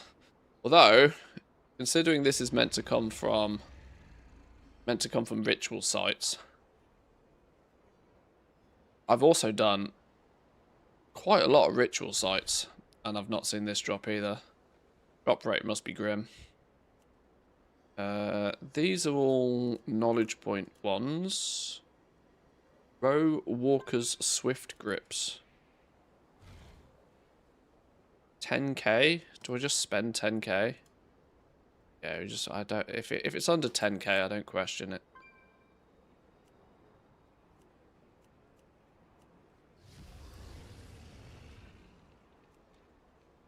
$23k. All right, we question that one. Where's this come from? Oh, this is another delve one.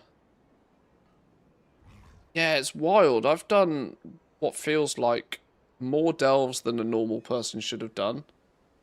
And I've not seen a single recipe drop from a delve. I mean, it stands to reason why they're expensive, because clearly they're very, very low drop chances. Aha. This one is a raid drop. Which boss does this drop from? The Dream Rift, Chimeras.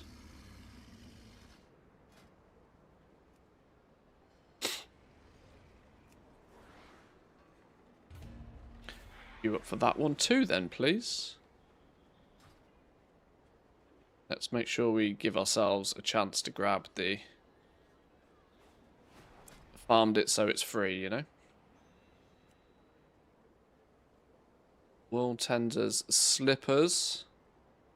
This is another delve one, isn't it? Delves again. Jesus, 200k. That's over double the price it should be, though. Holy smoke. Woof. No loading screens was probably the biggest hook for the game 20 years ago. You could play the whole evening without a single loading screen, unlike any other game. Yeah, it was literally like it was like box art level, like incredible. But now it's just instance Portal Simulator. Like loading screen after load. You can have 5 different loading screens before you get where you're actually trying to go now in WoW. You get there quick though. Portals are useful. You get there quick, but a 10-second loading screen is. You got to remember how long it took you. You might not have had loading screens back in Classic, but if you wanted to get from the top of the map to the bottom of the map, either spend half of your gold and 15 minutes on the back of a pigeon, or you just didn't go. Genuinely, the thing that slows you down most about questing in Classic was literally just going places. Done hundreds of delves on many toons and never seen a recipe drop. Yeah, me too. Yeah, me too. Me too. I genuinely like. There's part of me that even wonders. I even wonder, like, is there like a maximum tier that they drop on, and that, you know, because everybody's running around. People are either doing tier 1s because they're leveling characters, or they're doing 8s, or they're doing 11s. You know, is it such that maybe at like 4s the drop rate is the best, and so nobody's doing it? I don't know. It's weird. I had one yesterday on a tier 2 delve. Yeah, I can't even begin to think how many delves I've done.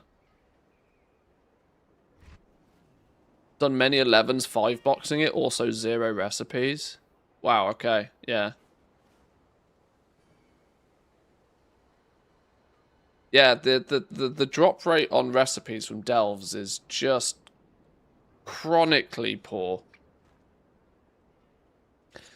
I like this. Like, I want to be super clear about this though. This isn't a complaint. I like the fact that shit's rare in this game. It means that if you get it, it's like, oh, it's a big feel-good moment. And then you get yourself like 2 options, don't you? You either do you sell it for that quick injection of cash, boom, happy days, or do you, like, you know, play the RPG aspect of the game and be like, right, I'm gonna craft these for people, and I'm gonna, you know, do you go that route? I think it's generally just quite cool.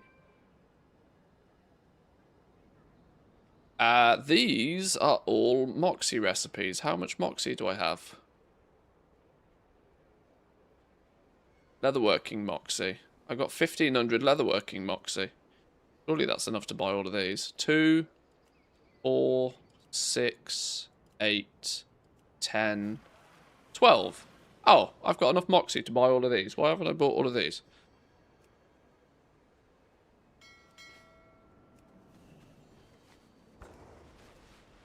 You need to ask Drizzling Rose, didn't she level a bunch in delves? She did, actually, yeah.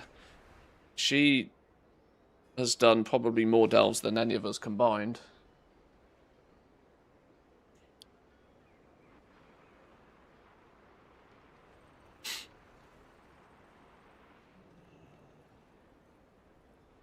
My goods are one of a kind.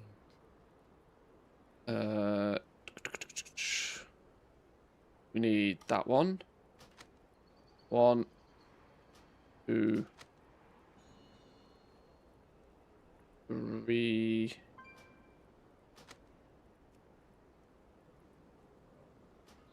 Four. Got that one. Got that one. Not got that one. Not got that one.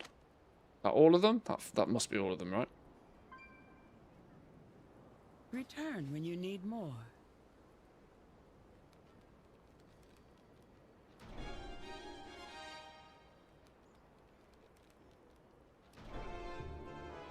It was easier to farm a chrome blade on vanilla WoW than it is to get a recipe drop in a delve. Kind of does feel that way. Like, it's the fact that so many people have done a whole bunch of delves and never seen one.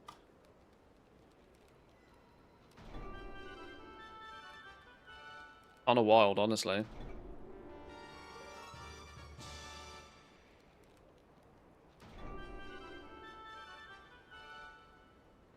Okay, well that's made a big dent That's put a big dent in the my missing leatherworking recipes.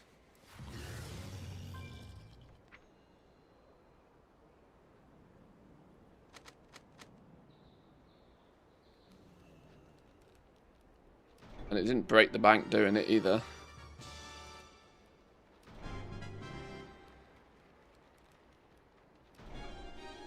This earthen exploration leveling sucks donkey balls. It's easy though.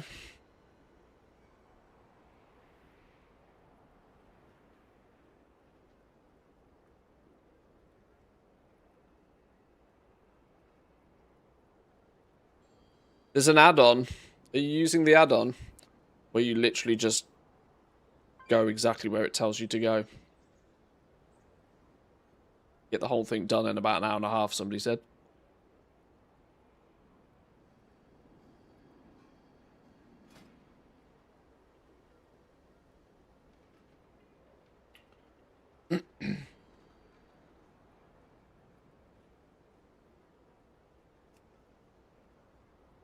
Okay. That's reduced the list down somewhat. What do we got here? Arendar treasures.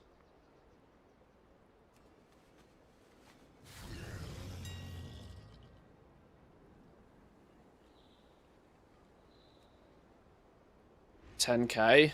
What did we say earlier? We don't question if it's under 10K.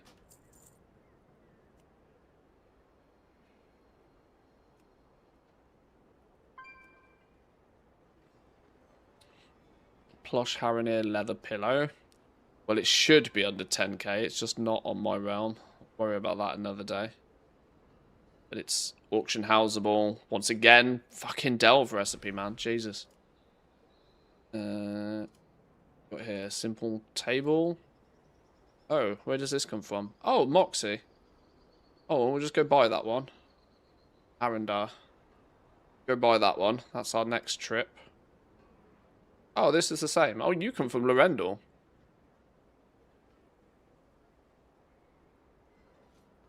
So 150, 300. Oh no, I need 450 Moxie, and I've just burnt all of my Moxie. Oh well, we'll get 2 of these then. Apparently Lorendal sells them.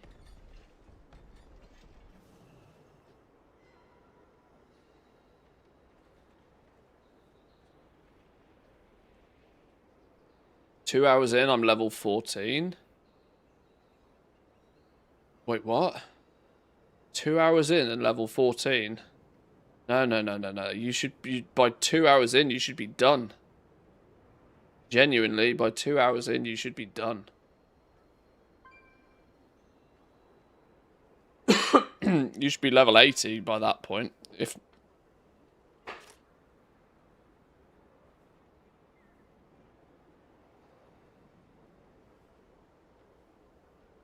you also need the Marl.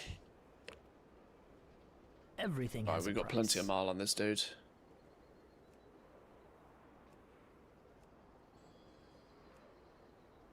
Well, it's going to be around here somewhere, isn't it?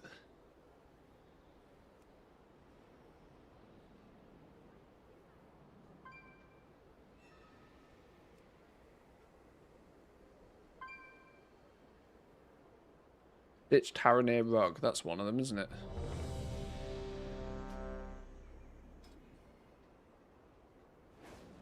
And also this. Beautiful. Oh, wait, whoa, what? Did I press yes to this? Stay the course. Right, down to only 35 Moxie on leatherworking. Sheesh.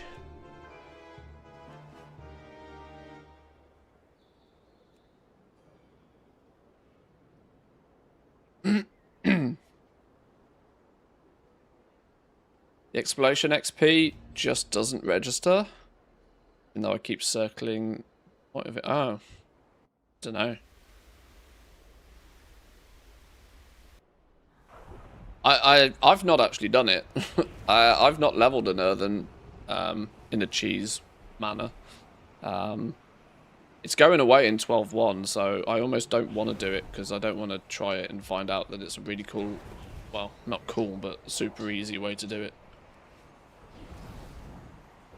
Anyone explain why cooking fires disappear in Silvermoon and Dornagal after a few seconds? No phasing, same characters around. I noticed that the other day. I think you just have to go to the inn and use a static one.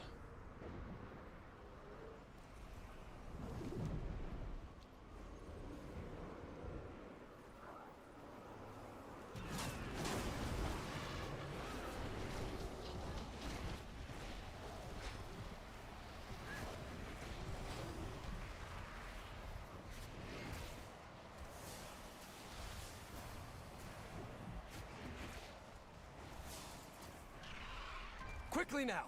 Bring him down before they hatch anew!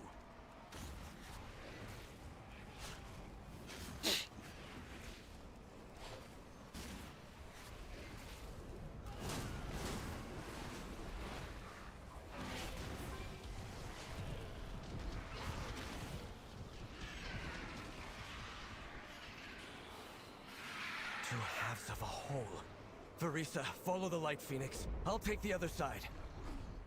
Are you sure? Right, we need some solid RNG. Need some solid RNG to get the recipe we're after here. At least the advantage being is that as a jewel crafter we will get to need on it. So if it does drop, we stand ourselves a very good chance.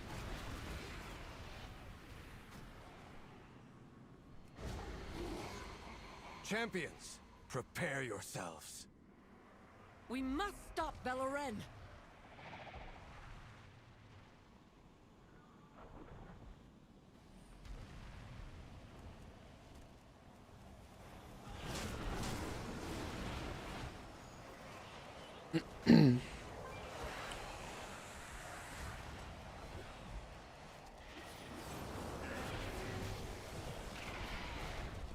Heroes, now! Little rag with Pierre. Yeah, there's a few pets that work as there's a few pets that work, isn't there?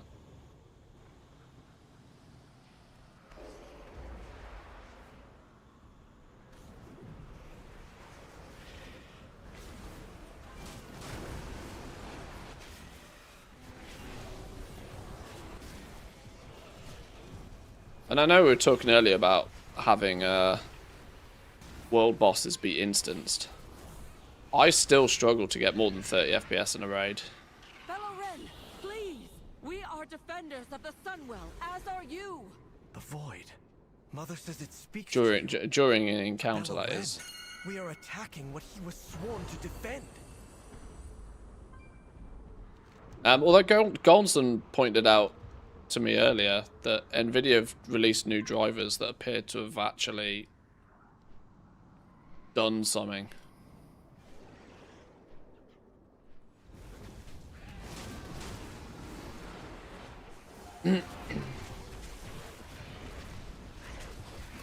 Which I've got into the habit with Nvidia drivers of just not using the most latest ones. Because more often than not, it causes more harm than it's worth. But if there's something in the new drivers that definitely have addressed an issue, I might take a look.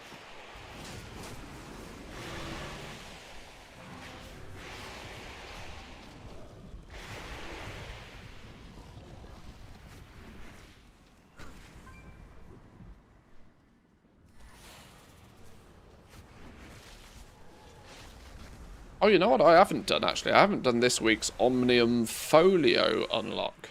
And that requires us to go do a bunch of rituals.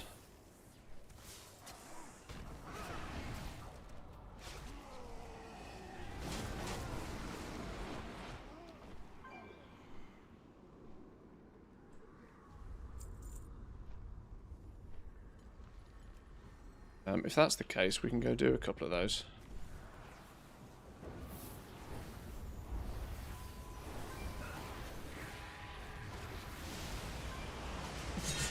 Right, what colour am I? I've been infused with a void fella.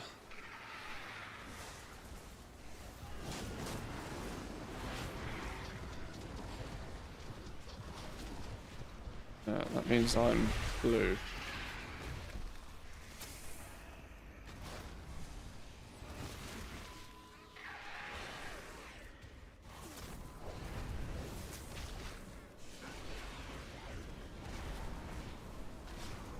Same problem with AMD drivers now. I suspect a touch of LLM coding help. Shit, I'm not paying any attention to what's going on.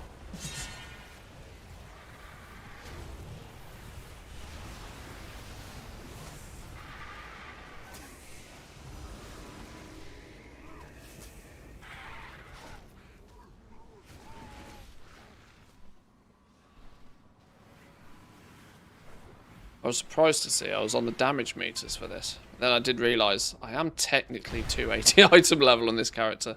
I'm just not used to actually having gear.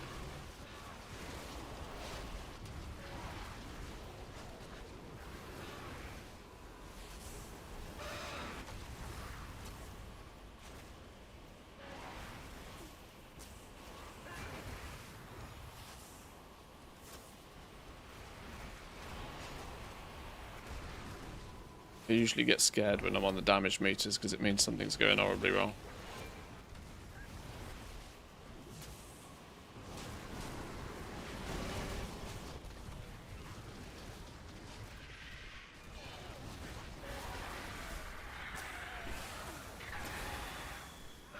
Didn't have enough deeps to one phase in though. Is the FPS counter on your screen an add-on? No, just hit Control F. Was it Control R? Control R, sorry.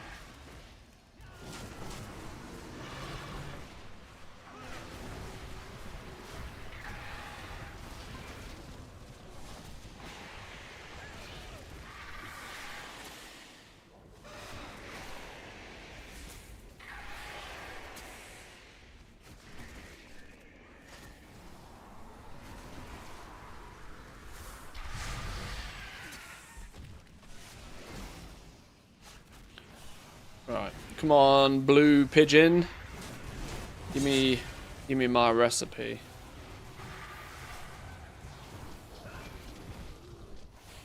If I leave after killing this boss, do I get like some deserter buff?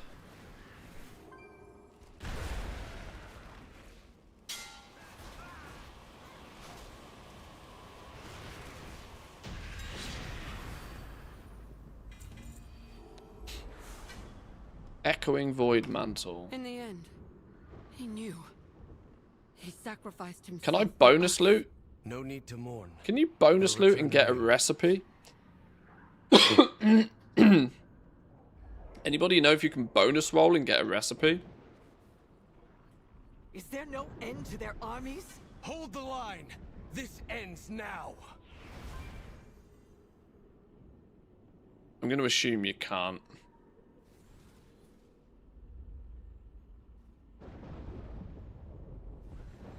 I mean, I got spares. I'm going to try it, see what happens. I got Radiant Plume, though. That's actually a really good trinket for me. In fact, it's actually a really, really good trinket, but the last thing I need is a flipping Veteran.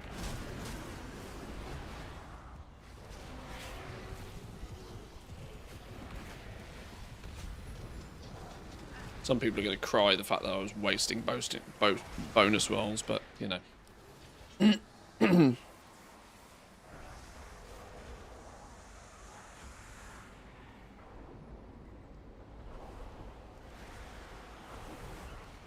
Oh, it says in the tooltip whilst hovering over the roll. Oh, does it? Oh, okay. Well, I didn't pay any attention to that. That's my bad then. We're here, so we'll kill the last boss. Might get a piece of Mog or something from it, who knows.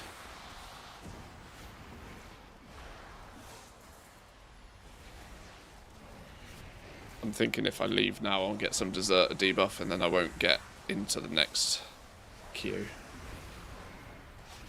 Might as well help out while we're here. You are your mother's son. A constant You are your mother's son. Well, that's fucking genius, that is, isn't it? Thanks for noticing. Liar! You look up to your sister so highly. She only looks down on you. A weak little girl to be pitied. Illyria, I can't. I would not be here without you. My thanks. Come to me. Accept your oblivion. Darkness embrace you.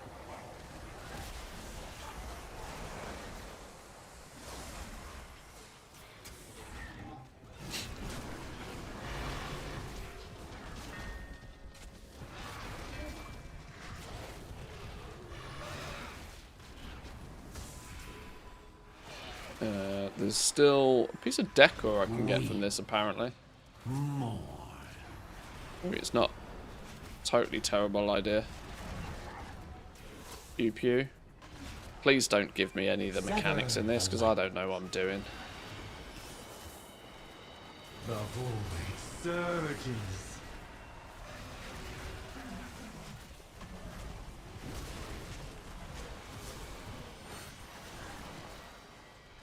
Just let me tunnel the boss and be happy about it. I am denial.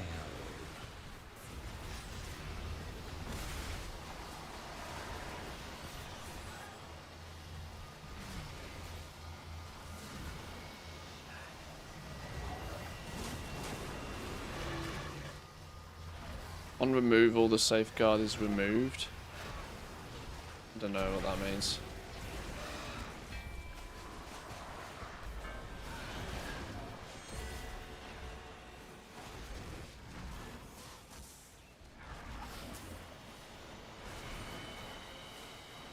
Weep more. Well, we've already failed on one of our recipes for today. Sever Let's the light. hope that we have better luck with the leatherworking recipe.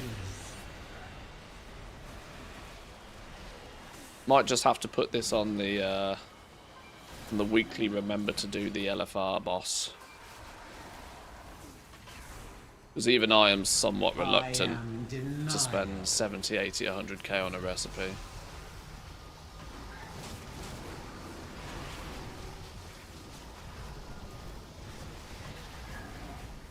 You solve nothing.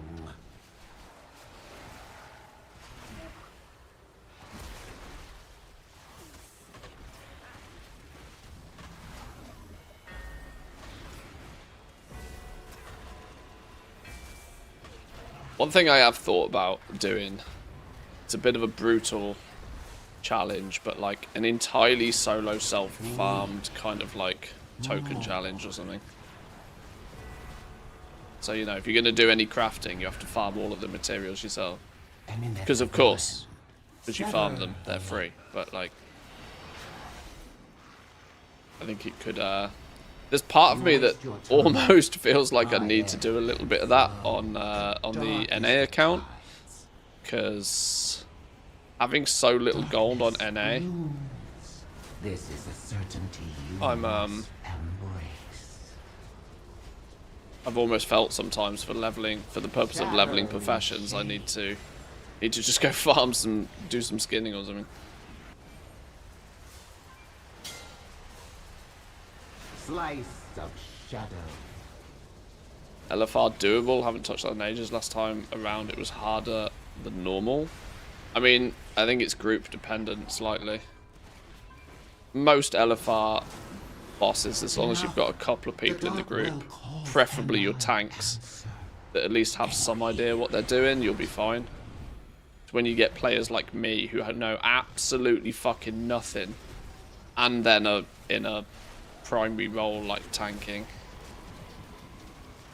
that you might have bad times. Shadows take you.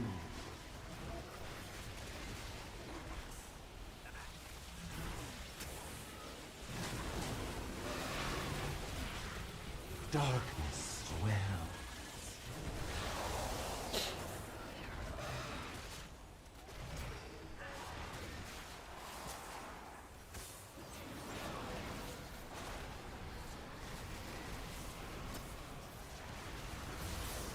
Swallowed by shadow.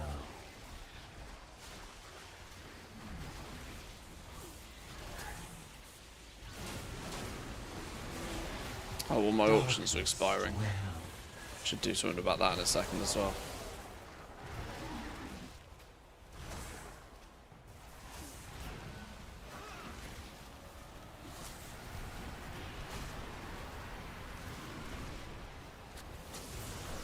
Swallowed by shadow.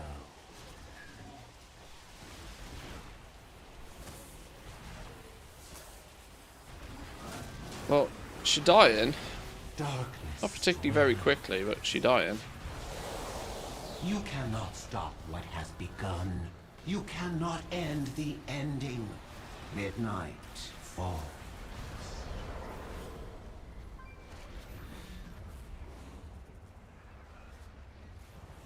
An inevitable end.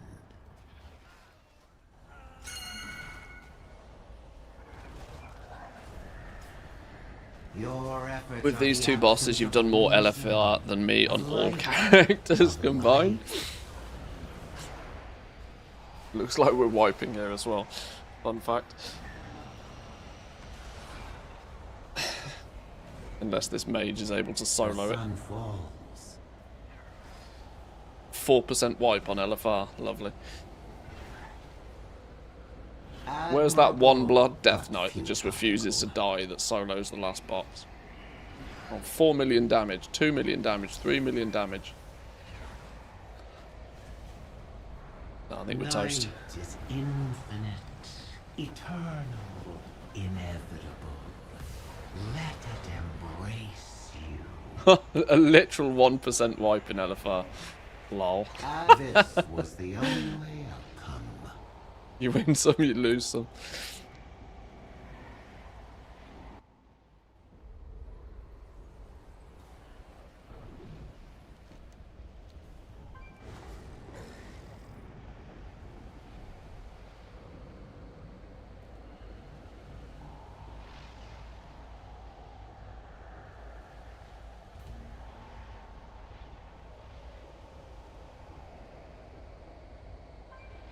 Stack before the last transition and then stand in the light in that last phase. I'm alright.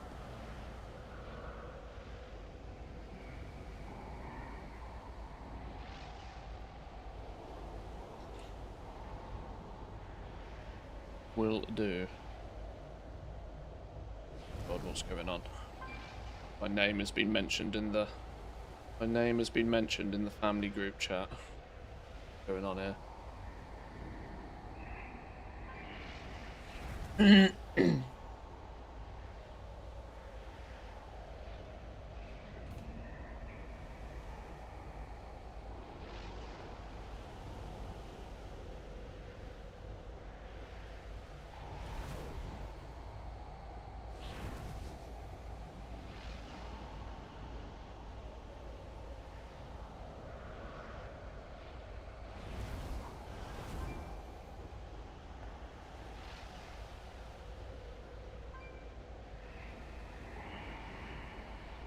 Right, we got a full stack going on.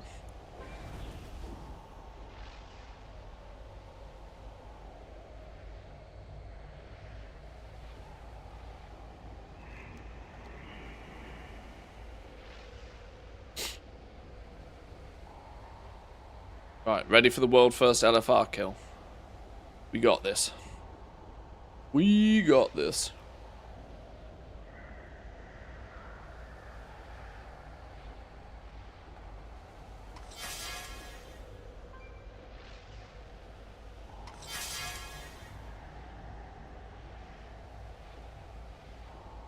Attack boss.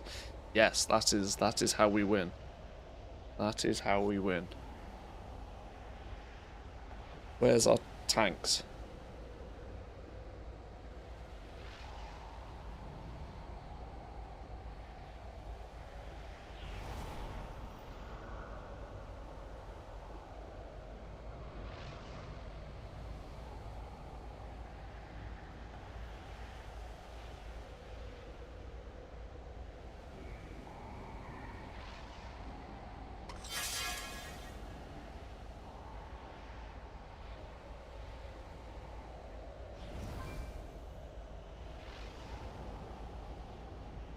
Are we not pulling this? What's going on? Why are we not pulling?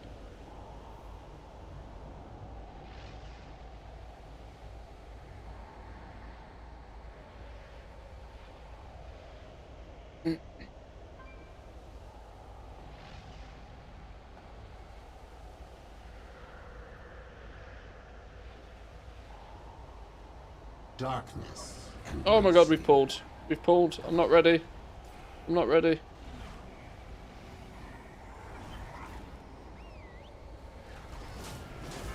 Yeah, should have just pulled a Leroy. This is taking too long. Leroy Jenkins. Oh my god, I got an ability. I'm just not moving. Weep. Mourn.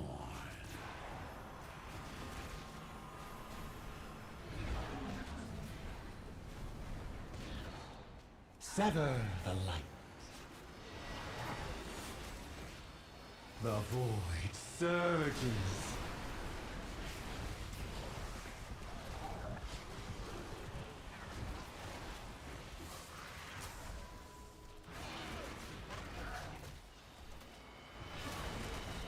I am denial. Yeah, the hardest mode, clearly.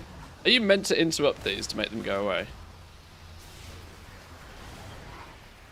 Oh, they need multiple interruptions before they go away, I see. Nothing. I see.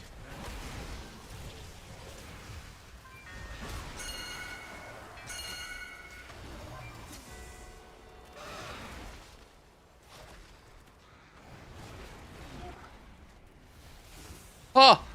A wild K-Chak is just logged on. The man's alive.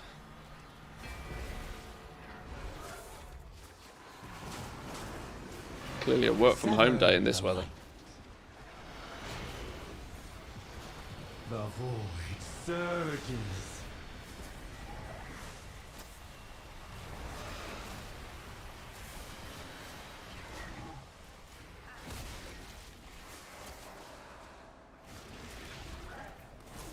I am denial.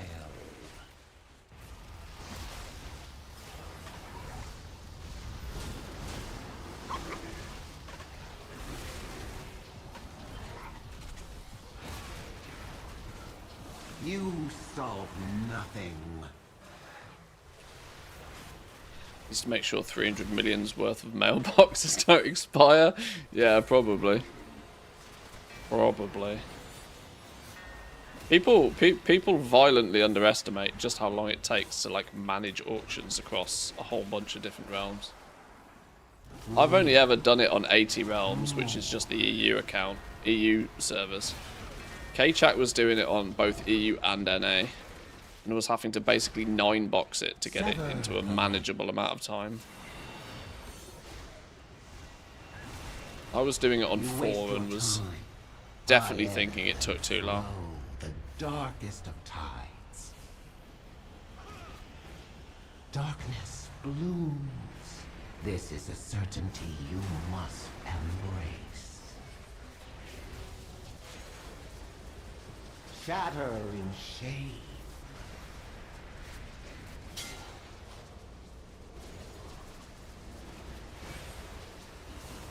Shatter in shade.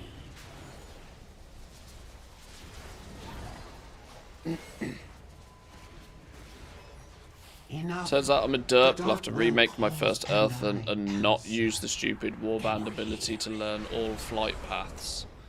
Ah, does that nuke any potential XP gain from exploration? Yeah, it probably does, yeah. Yeah, that might be a whoopsie. Shadows take you. I've not done it, so I don't really know the process, but that sort of makes sense. Darkness swells. You'll then end up with, like, nothing to discover.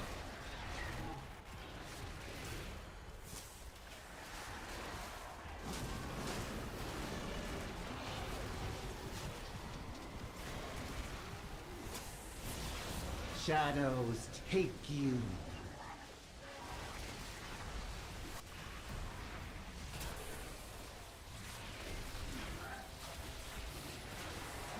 darkness swells.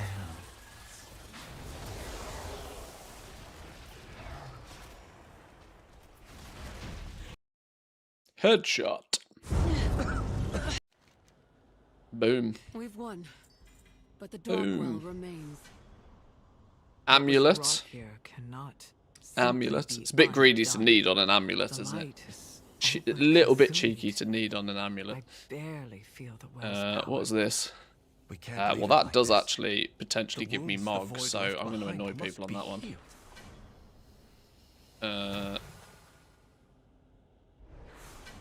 Oblivion guys. We need it for Mog. I don't know. You can need on shit. I need on shit. I'm sorry. It's the nature of LFR. So wait, are we saying that where do we hover over to see? Oh, contains one of the following items: Oblivion guys, amulet, the Eye of Midnight. Oh, I see. Okay, so that's where you hover over this. It shows you what you can get. I see. I see. I'm with you. Okay, beautiful. Didn't even need to kill that boss. I was literally only there for the first boss of the recipe, but... With RAM costing an arm and a leg, I wonder where them AI agents or organising auctions are. Does anybody see that Apple have put all their prices up now? I don't think a lot of people really understand just how bad that is for the entire electronics industry. Because unfortunately, Apple are a massive trendsetter. Apple were the company that normalized the $1,000 smartphone.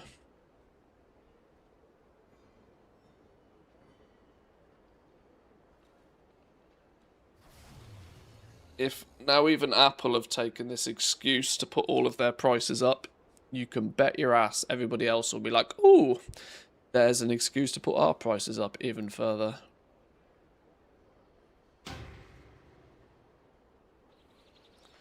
And it doesn't actually matter if it's for a legitimate or illegitimate reason. Apple putting their prices up just gives everybody else an excuse to put theirs up too. They will put their prices up so that they will still be cheaper than Apple, but, you know, relatively so. Apple putting their prices up is the last thing the electronics industry wants to see. Or from a consumer perspective, put it that way. Apple was already pricing memory and storage like the RAM apocalypse had already happened. Yeah, I know. They were already charging astronomical prices for memory upgrades and RAM upgrades in their products. Ramping them even harder is not good for consumers, not in the slightest.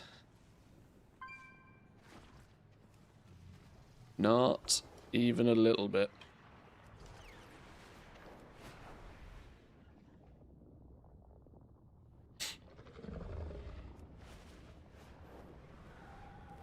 Bobby needs another yacht. Yeah.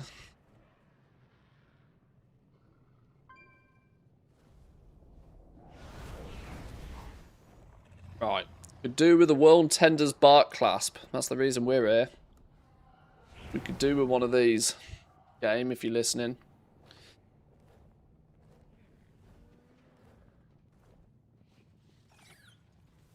A manifestation grows deep in the rift of Ulm.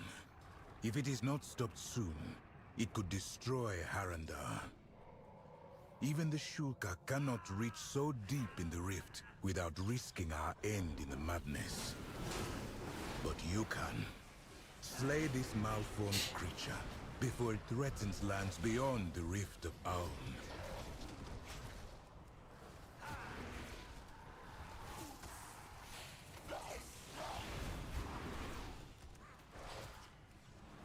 Yeah, the steam machine's been an interesting one.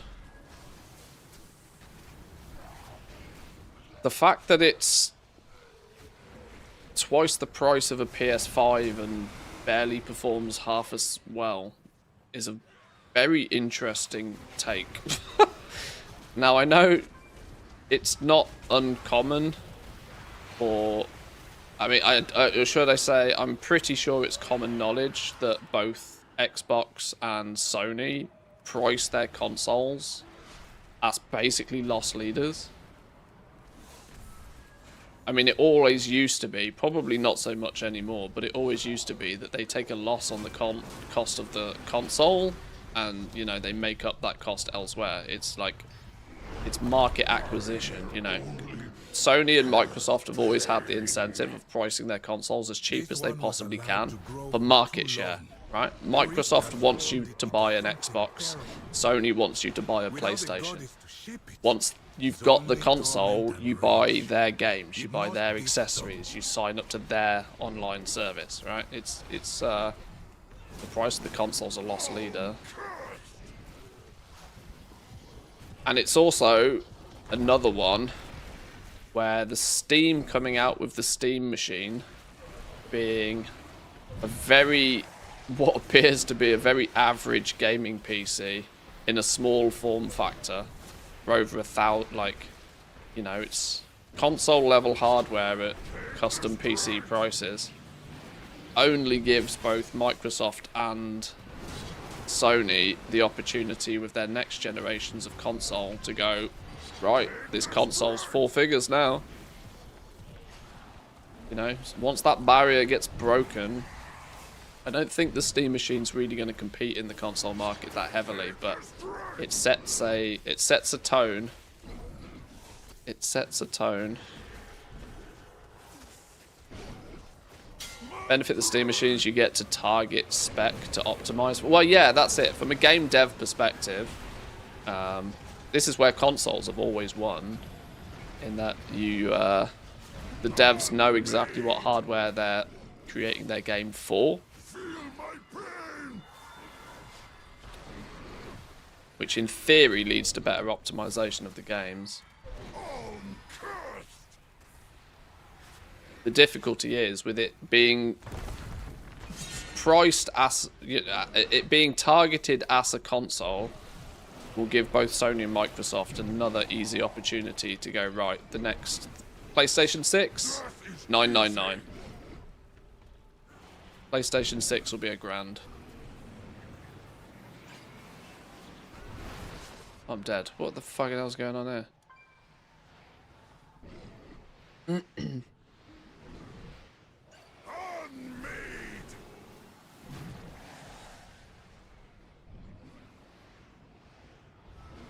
Valve would have liked to have cancelled the whole thing, but there were some contractual obligations. I don't know about that. Companies will usually pull the plug on something. But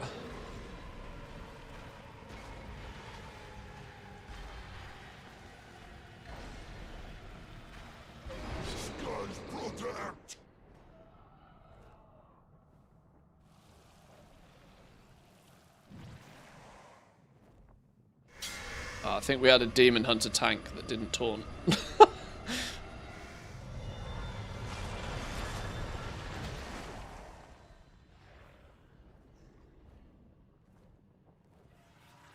And now we've got a bear tank that can't die. Stupid Guardian! Jump off the fucking edge!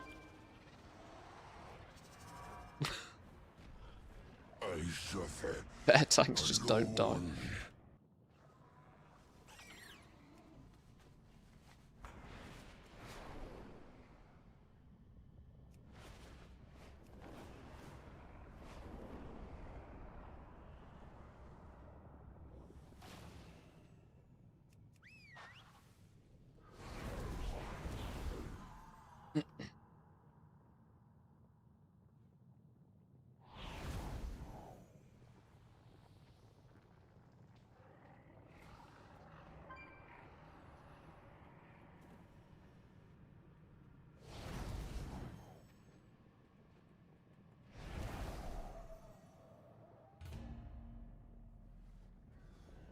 Okay, world second. We got this.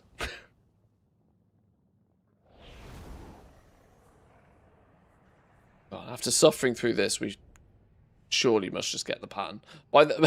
At this rate, killing 2 bosses in LFR, I could have just gone and farmed the gold to buy the recipes. Genuinely. That wouldn't have provided much interesting content, though, would it? I suppose it depends if you can call dying in LFR interesting content, but... you can but try.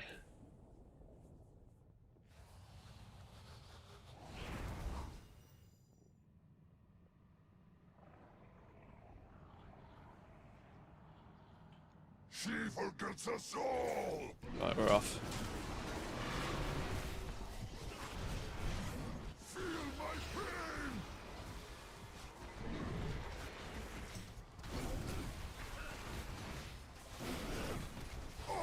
Cursed!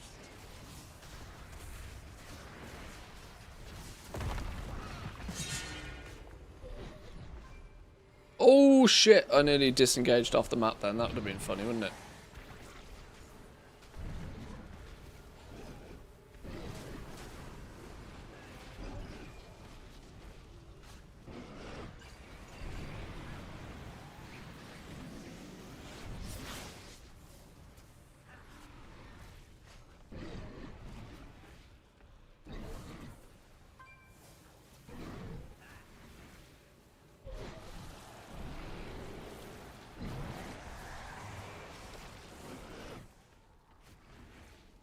He's going down, he's going down, he's going down. Nuke his ass. Beautiful. Beautiful.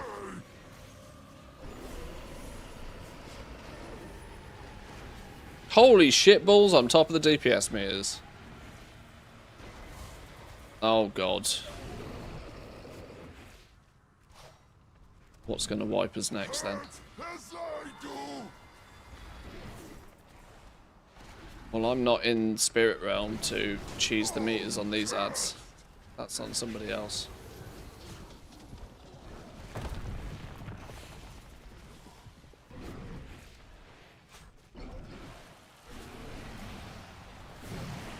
They're all running towards the boss, which scares me.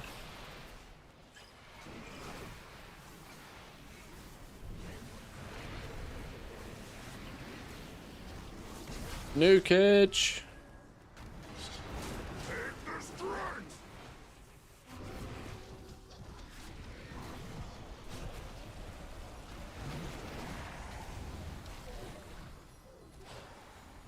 There's a fucking war going on in the comments in this raid. Oh. Actual war.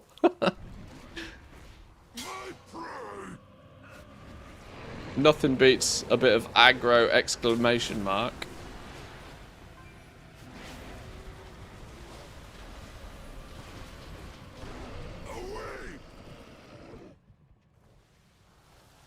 Are we standing left? Are we standing right? I don't know, I'm going over here.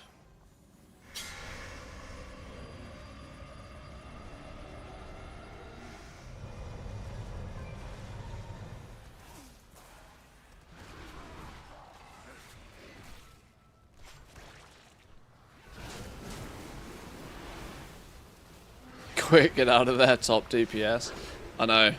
It's almost a guaranteed Alt F4 situation if I'm top of the DPS. That means something horrible's about to go wrong.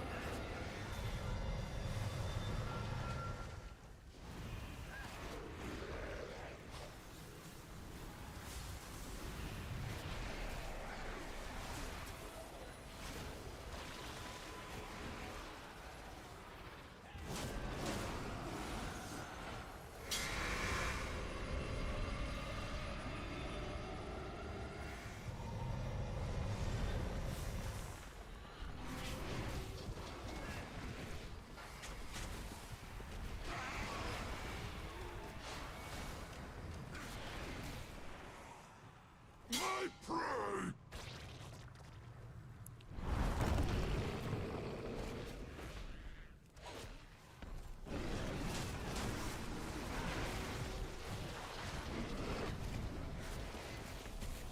Hurt as I do! Oh no, I'm not able to kill the ads again. Right, stay over there, ads. Cursed!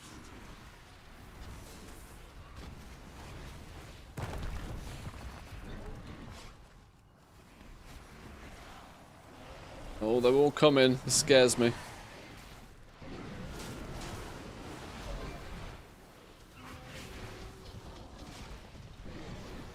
Let's nuke the boss. Nuke the boss. Woo! Finally. Any recipes? Never lucky. Never lucky. One day, the goddess Mog? may be able to shape what forms here into what they should be. Not my class. Until then, the Shulka must Trinket. protect the world from their rage and Stealing sorrow. trinkets and LFR's really greedy, isn't it? We won't be doing any of that.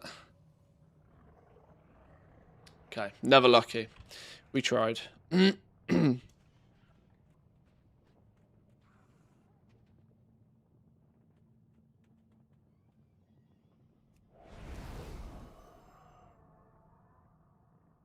Well, we tried to get the recipes. No dice today. Should probably go and get the flipping Omnium Folio upgrade. Otherwise we're gonna end up leaving that in the dust. It's sneaky all the way up here, isn't it? Yeah, they've actually given it a purple triangle now. Still doesn't matter because who in their right mind is flying up here to see if there's any quests under normal circumstances?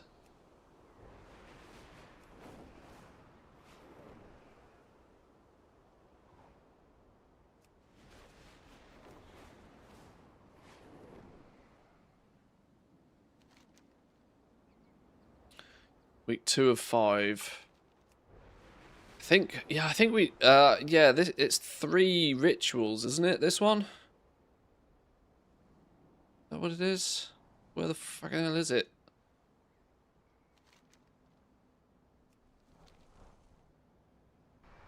Is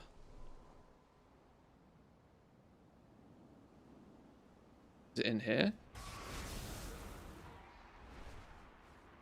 Where the flipping hell is it? Down here?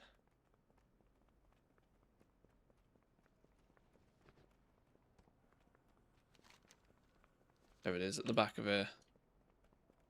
There she be. God, it feels like classic with not even being able to find the quest givers.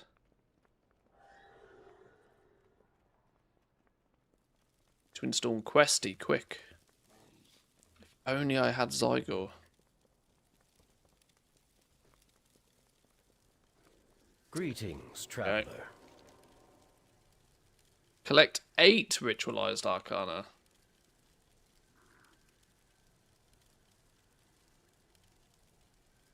The light is not the only. Okay. So... Oh, it's the Zulaman ritual. I don't like this one. Don't like this one. Alright. I should do this next week when it's the ritual. I don't mind. Do you reckon we can get all 8 if we just do a single tier 6 and just like zone complete it? Or should we actually just run a few 6s to wait, what? What's going on here? Strathholm?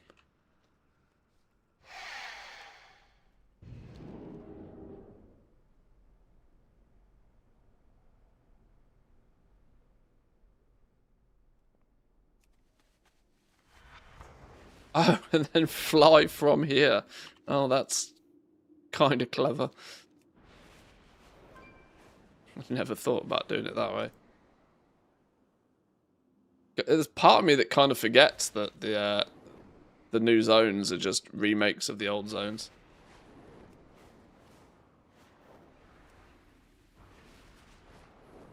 Sure. Now they've stolen and hotfixed the cheeky follow a dungeon trick to get places. I guess we have to be more creative.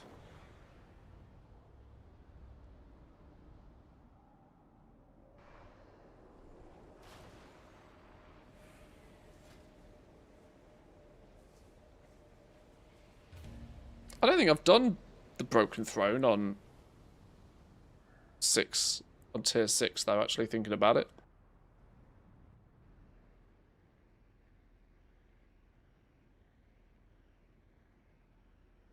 Right, need a quick pee. Back in 2.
Okie dokie.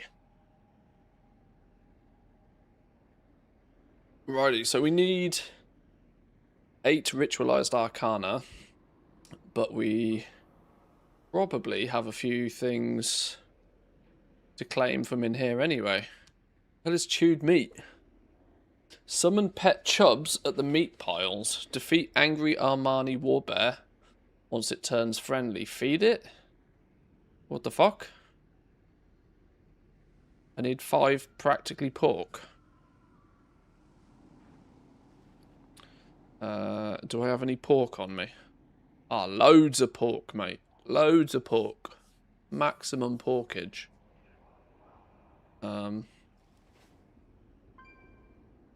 Ritual circle. Find the misplaced ritual candle and place it on the appropriate place that begins the ritual. Ah, I've never opened ATT in these zones. Apparently I should have. Apparently I really should have.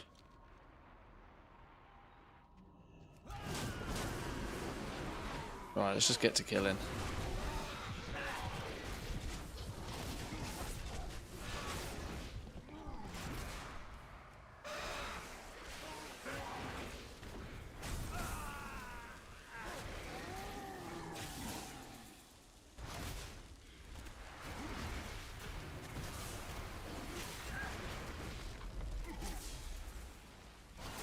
Okay, these don't mess about on tier 6 apparently.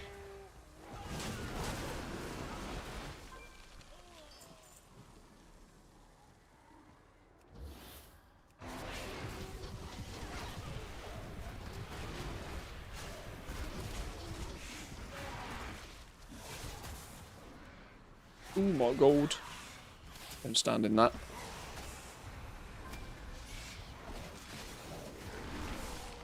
Get this pigeon off me. There we go.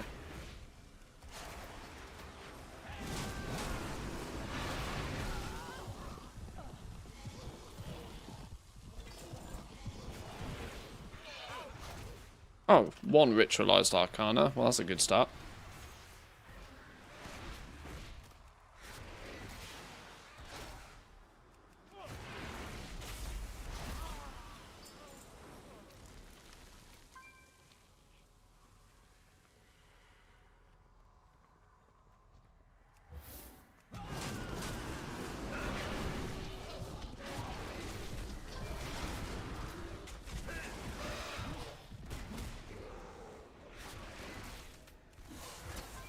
Yeah, I never really figured out a super optimal route for this place. To try and farm it quickly.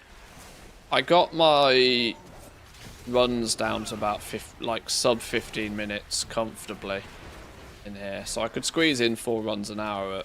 That was rank 5. I've not done rank 6s competitively yet. These are where the rares spawn.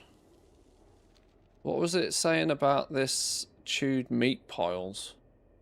Summon pet chubs at the meat piles. Do I even have the pet?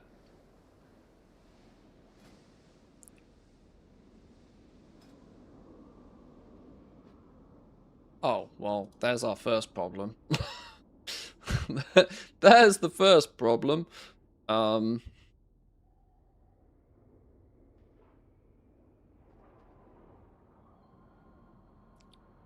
There's even a guide for getting it. Go on, Zygor. Fucking hell. Collect practically pork or Sindoroi Swarmer. Practically pork's a crafting reagent that can be fished, loot, blah blah blah. Sindoroi Swarmer is the fish. You only need 1 of these to be able to collect chubs. Bring 5 more of either of the reagents to also earn the Witherbark Warbear. Okay, cool. Roger that. Click the Lost Bear Cub. Go halfway up the double-wide staircase, 3rd staircase to the right of the entrance. Jump down from the left side of the staircase to the raised bed with 2 trees. The Lost Bear Cub is stealthed behind the taller tree next to the staircase. Halfway up the double-wide staircase. 3rd staircase to the right from the entrance. One up here somewhere. Okay. Go halfway up the double-wide staircase. Jump down from the left side to the okay. In this tree here somewhere then? If my direction following brain works.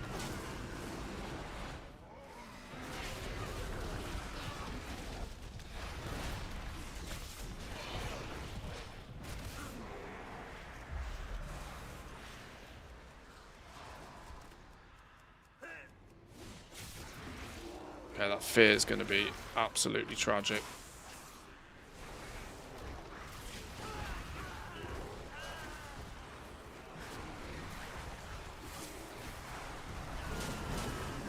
Oh my god. Nuclear deleted. Right. Let's just slow and steady. Instructions clear, hunter confused. Hey, shush. We don't need all of those truths in here.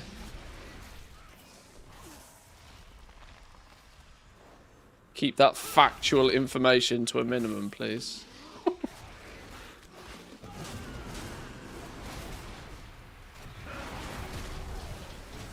There's a time and a place for telling the truth. Do we look like we're in court?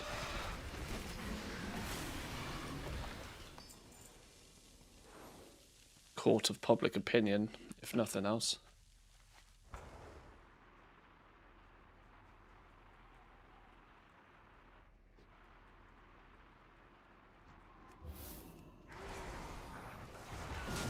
As if I would in court. Well, that's true. You'll never prove it, Your Honor. She said she was 12.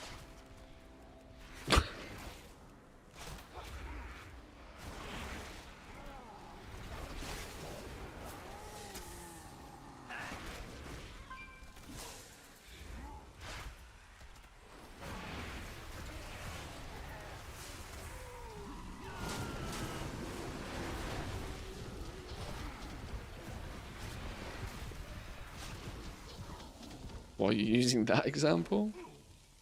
Surely you've seen the meme, right? There's a treasure. In what tree is these bears?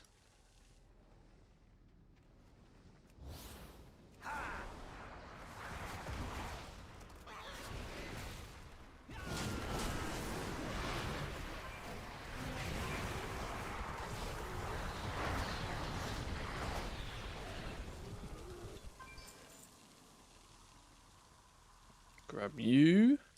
Halfway up the double one. It's going to be in this tree somewhere. There's a bear in that tree in there. Don't clear the area because otherwise I will balls it up.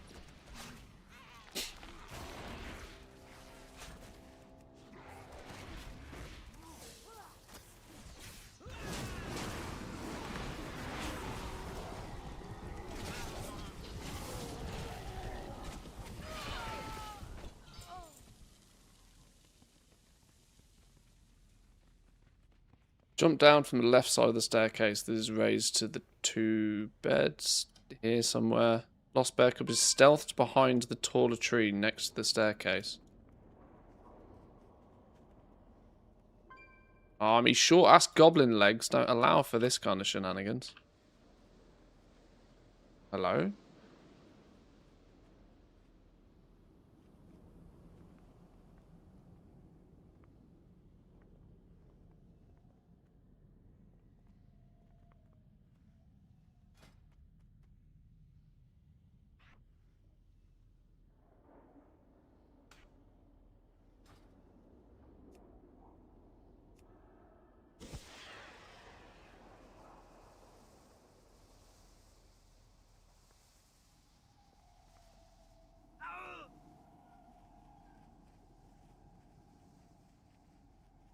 Will this get... It lies.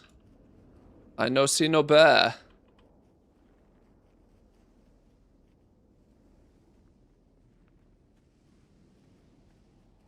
Lies, I tell you.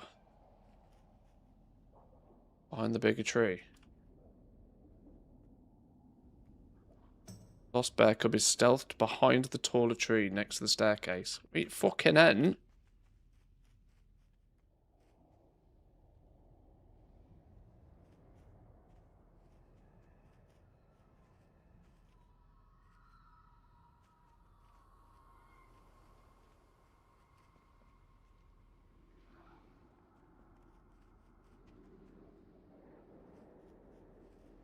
No. Fake news.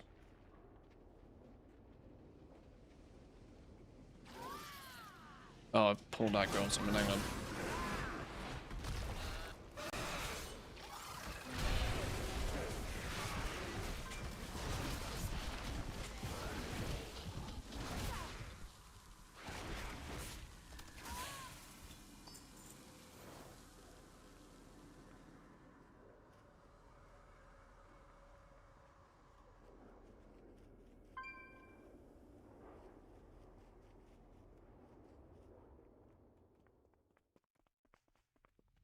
I can see no bear. It's a lie.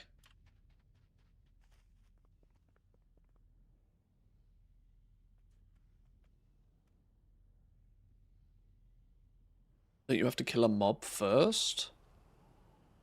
Not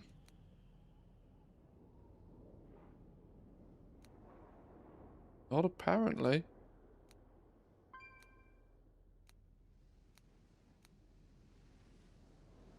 Am I even at the right staircase? This is the double wide staircase.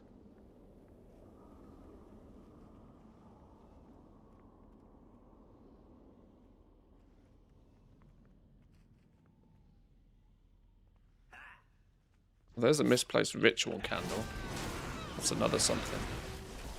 How are we doing, Mr. Norton? Welcome in.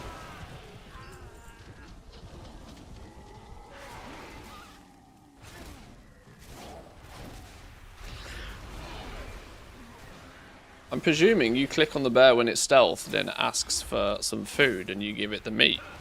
And then you get the bear. But I can't find the bear to give it the meat. That makes sense.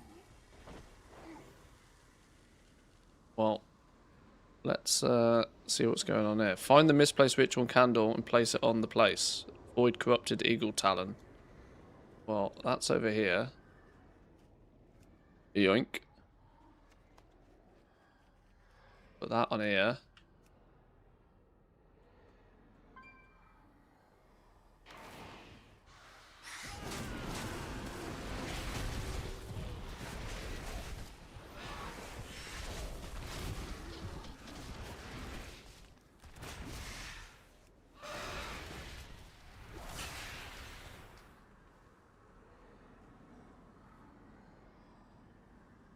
Place it on the appropriate place. After that, begin the ritual.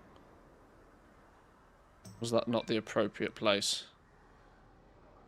Oh, yeah, there's a candle on all the others.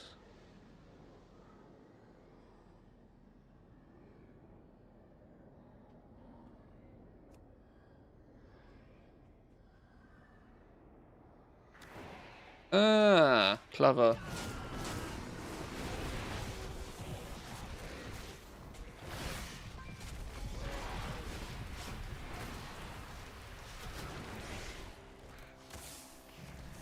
I'm a bit of a secret ritual enjoyer, you know.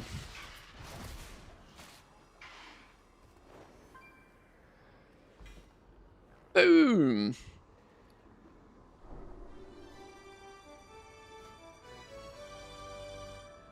A stealthy blue pigeon. Stand behind the tree, just wait for a minute. For the bear. Let's go give it another go. Maybe I didn't waft my pork around enough. Maybe it didn't get the aroma.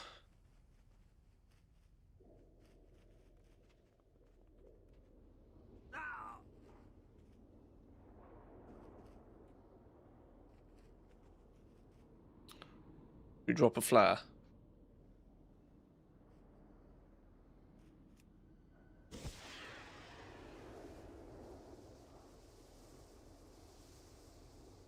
Don't think it works, you know.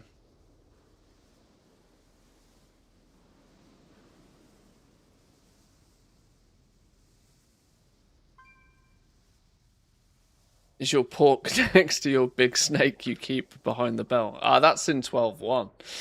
That's in 12.1. We don't get our big snake. We don't get to... We're not hiding no big snakes behind our belt anymore. Not for a few weeks yet. We got to grow into that one.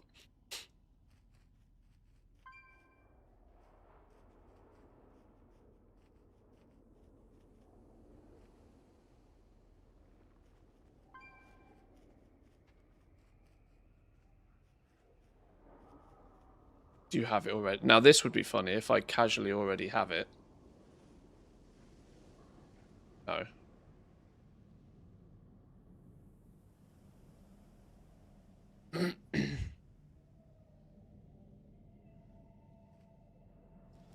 Hang on. Let's ask Wowhead.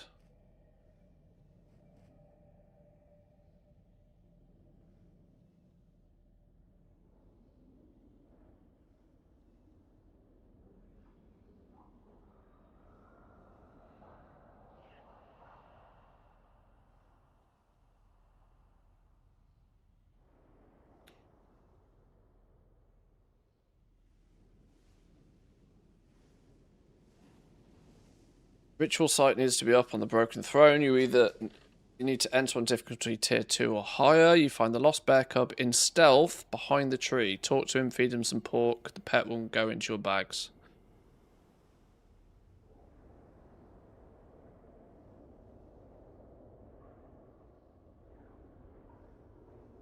Behind the tree in the corner in stealth.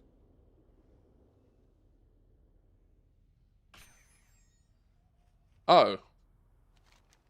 Am I behind the wrong tree? Halfway up the double wide staircase, third staircase to the right from the entrance. The entrance is over here. The third entrance from the right should be where I am. Oh. Oh.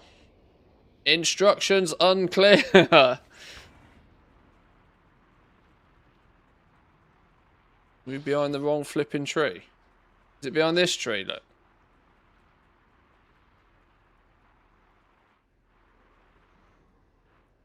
Oh, there it is.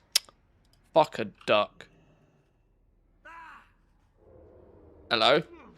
Hello, cheeky.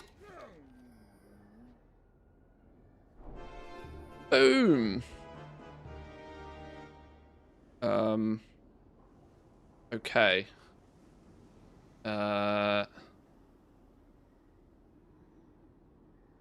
First staircase. Not the 3rd.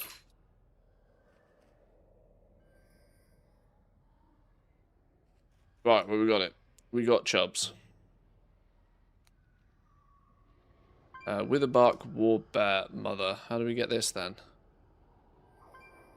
Cast Chubs. Walk up to the piles of chewed meat with Chubs, and the angry bear will spawn. He turns friendly at 1%.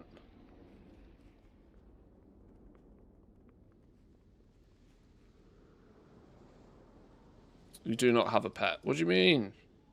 What do you mean?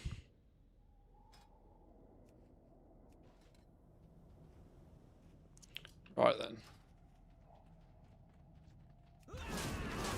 Let's remember we're actually here to kill things as well, but slightly distracted by the old squirrels on this adventure, but you know, that's what adventures do. Where's the meat piles? Zygor was taking me somewhere a second ago. Now he's not. I wasn't paying attention to him.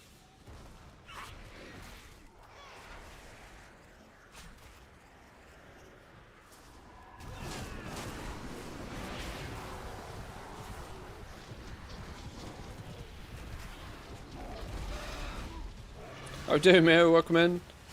Hello, hello. Pet do pet things. Hello.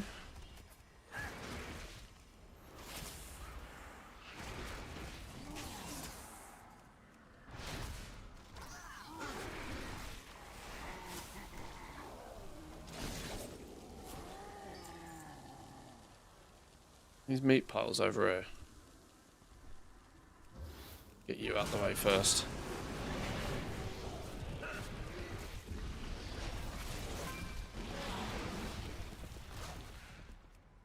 Oh wait, he's got a friend.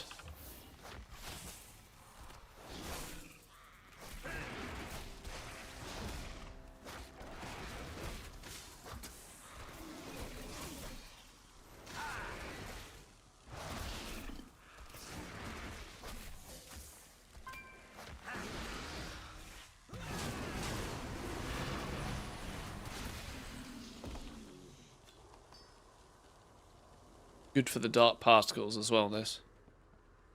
Aha! There you be. Sneaky, sneaky.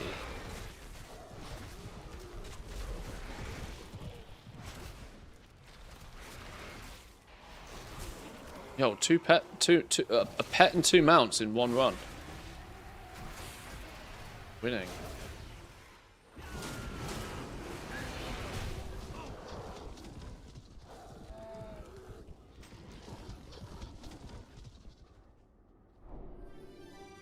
Nice. Pet and 2 mounts.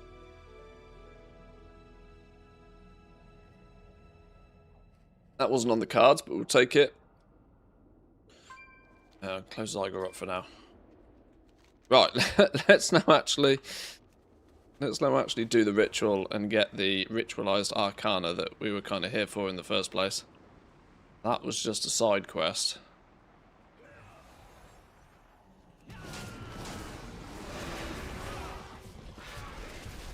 What else have we got in here then? Is there something else in here, is there? Boyd touched Link's kitten.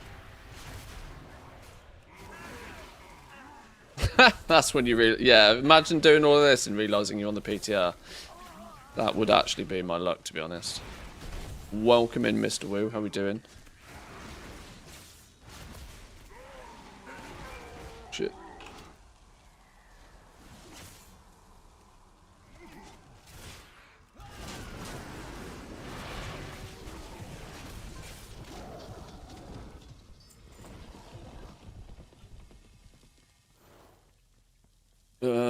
Where do you come round? This curious kitten's been hanging around one too many ritual sites. Found on tier 3s or higher, click the rustling bushes inside the ritual sites. You'll have to click 8 to 13 bushes before being able to click on the pet. Only 1 to 2 are available per run. Cat spawns from the bush and needs to be clicked to obtain the pet. Once you have the pet learned or the pet item in your inventory, you cannot click or see the bushes anymore.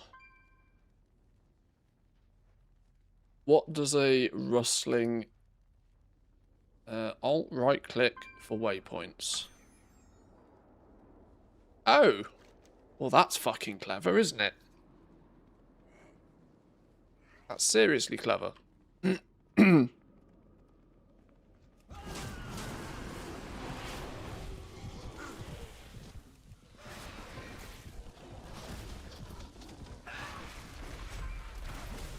More side quests. But this is not a rustling bush. There's a rare up here though. Let's go kill that for the lols.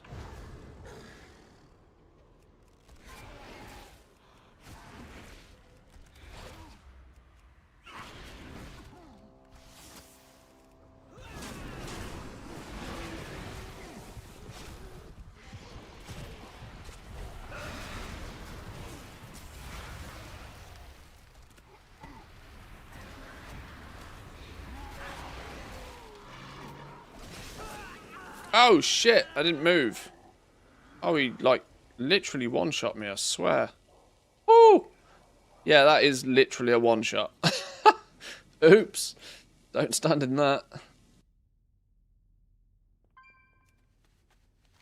Okay, well there's 2 more rustling ferns that I've missed en route to that anyway, so...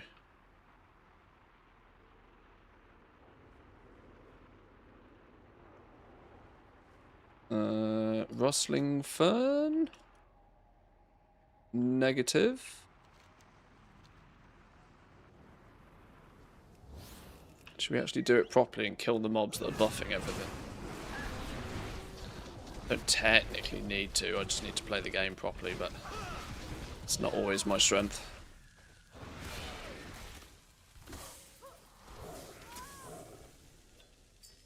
And what's this then? Void Scarred Eaglet. This is another one. There's loads of shit in here.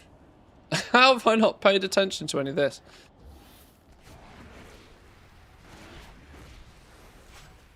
Tell you what, people who don't have all the things installed probably miss 80% of what this game has to offer.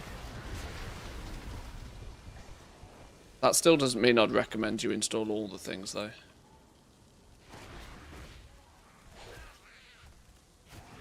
That's like saying you've never lived until you've been high off crack cocaine. Doesn't necessarily mean you should indulge.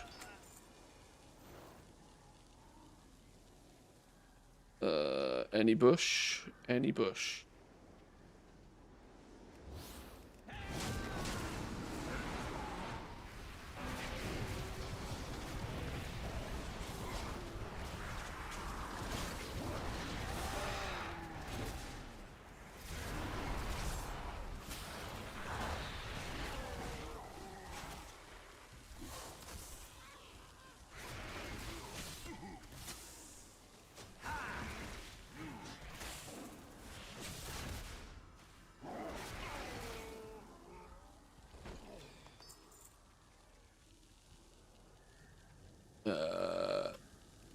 Let's pull you out the way before things go horribly wrong.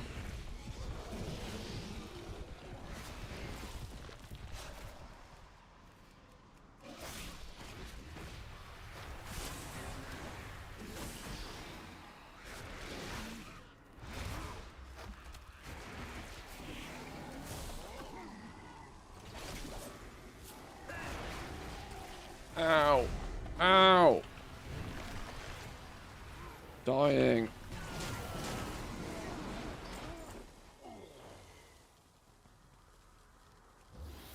Right, I've not found a single rustling bush yet.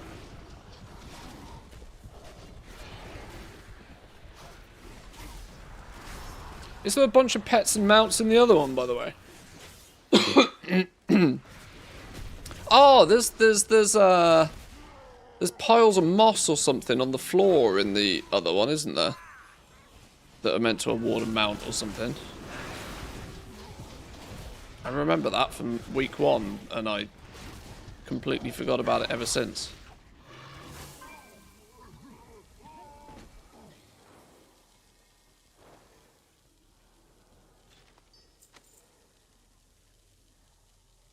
think Bush is next week.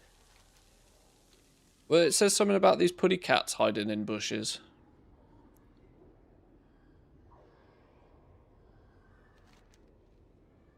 There's 2 up here. Let's go back up this way because something killed us up here.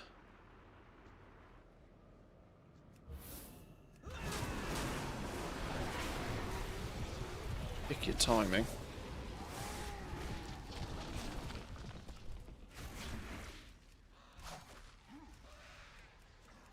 Oh no, oh no, oh no. Way to pull half the zone as well. Oh, fear mechanics should be against the law in this mode.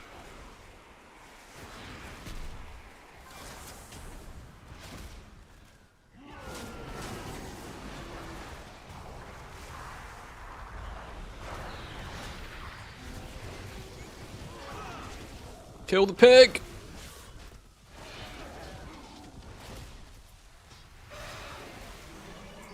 Oh, you again. Give it a break.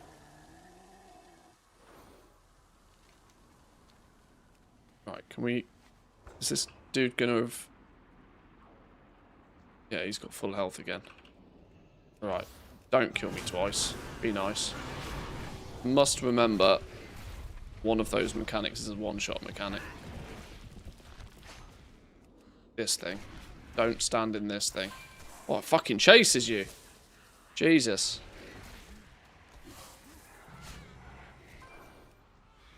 Oh no, this has got the center nut. I have to stun this? Oh my god, I'll just kill it. Jesus. Panic mode there.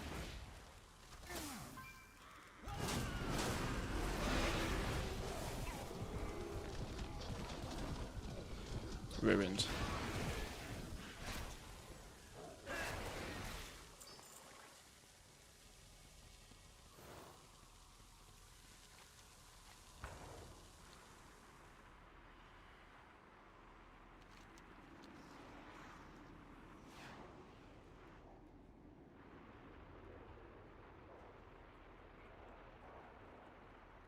Actually, where's the things I'm meant to be killing? I've got to remember I do actually need to do the quest here, don't I? Do actually need to complete the place. Oop.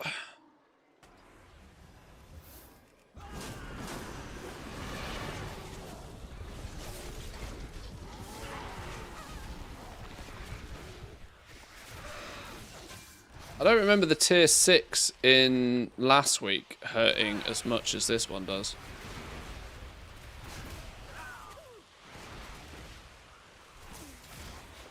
Tier 5s were like pretty comfortable after a while. These are spicy meatballs.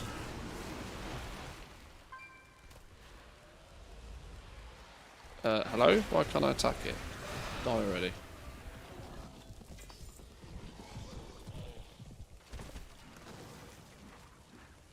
Oof. See, I'd much rather be doing this than pissing around in a snowstorm. That's why I am a bit of a secret ritual enjoyer, you know.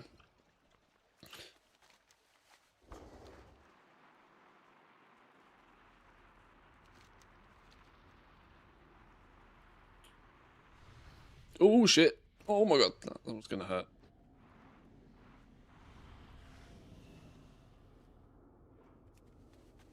Oh, we need to go down that way anyway.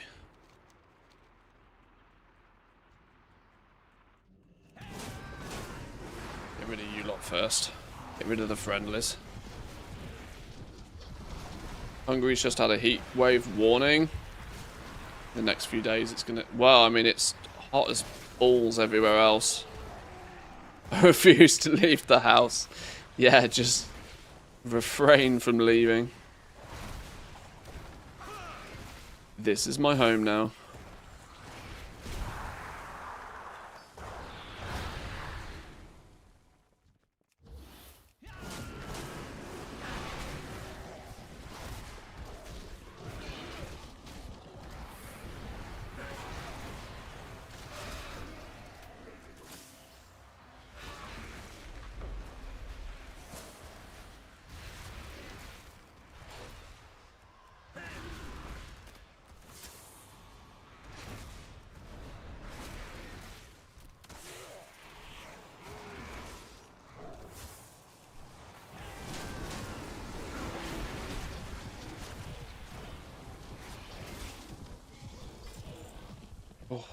You got it. 40 is insane. We don't get this kind of weather here. Usually we get these kind of big heat waves like once every 10 years or something, don't we? Pretty much everywhere has like some abnormally hot weather once in a while.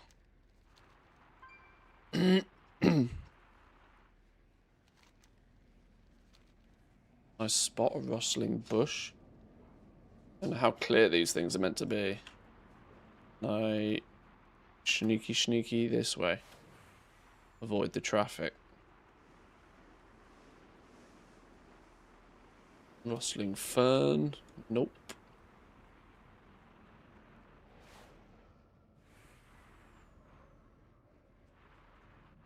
Not seeing no rustly boys.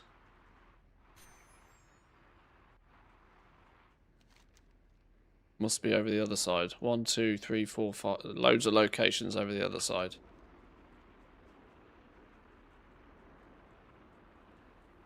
I wonder if I should be killing all of it. I don't really need to kill all of this, but...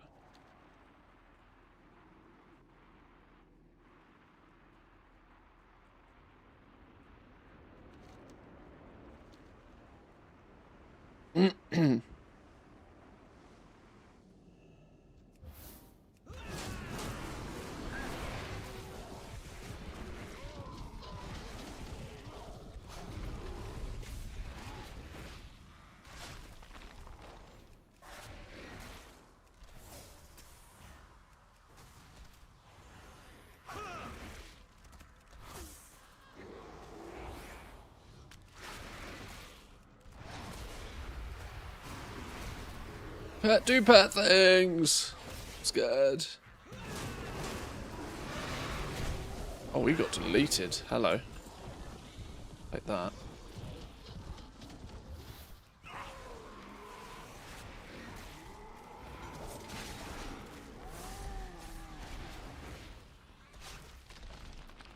Yeah, nothing above 25 for Finland. We seem to have tactically avoided the heat wave, at least so far.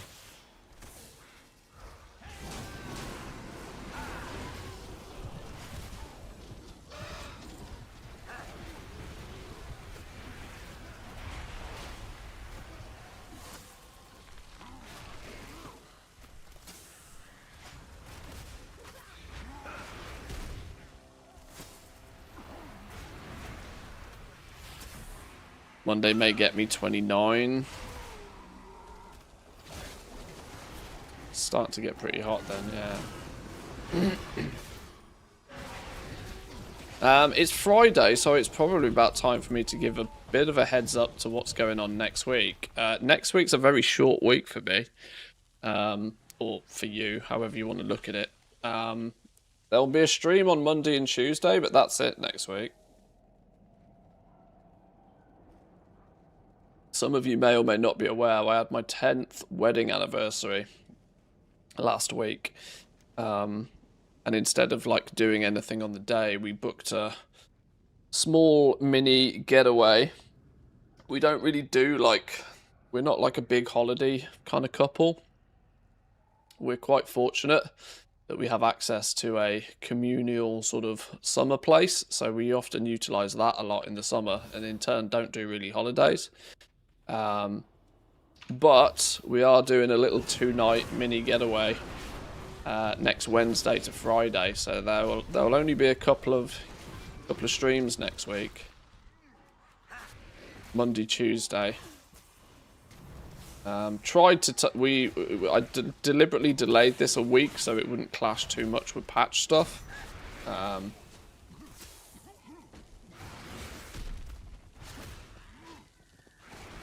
I've already had to I've already had to grovel a little bit because on Wednesday evening England are likely to play in the knockout stages, assuming we win on Saturday, or assuming we top the group, I should say. I've already had to grovel a little bit about that one, but it's Yeah, it will mean no Wednesday, Thursday, or Friday streams next week, unfortunately. Hope you let me off. There's a possibility because of that. I might even take Tuesday as a day to maybe make up for the fact that we're not streaming to do a couple of YouTube videos. I think I need to do a little bit of coverage about what's going on with 12.1. A little cheeky feedback video on 12.1 feels like it could be useful for people. Especially since there is nothing humongous happening from a goal-making perspective, but there's something rather than nothing. Even if it's just giving people the heads up that maybe get your fishing leveled if you haven't already.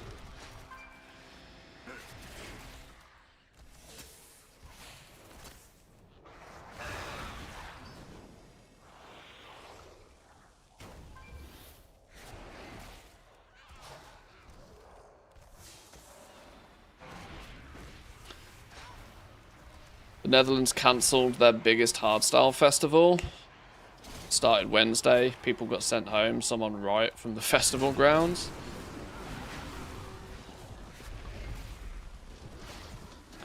I mean, you're kind of well,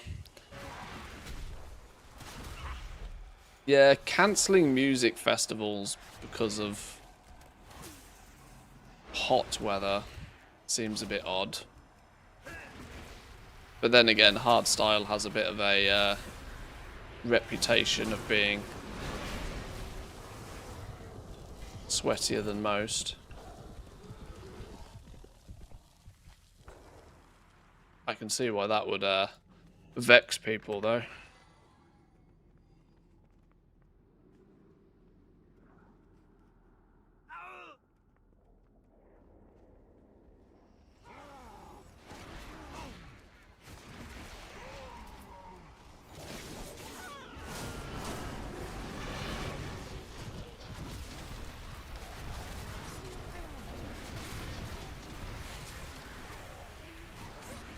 Oh shit, I didn't mean to. I targeted the wrong fucking mob.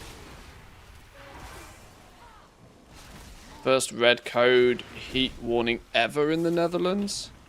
See, I'm old enough to remember that 30-degree heat wasn't that outrageously uncommon when I was a kid. I remember, like, obviously I grew up in the UK, which isn't the Netherlands, but there's an element of like, is this really hotter than it used to be? Like, there was definitely a period in my childhood where 30-degree temperatures weren't abnormal in the summer. Now people seem to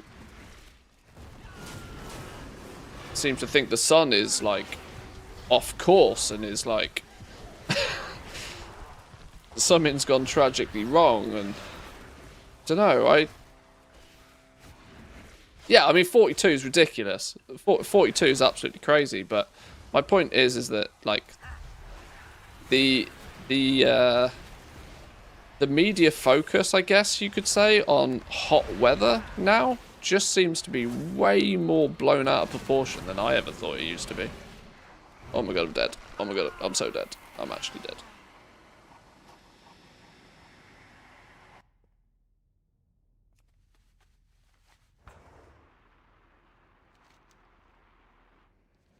We just go the other way.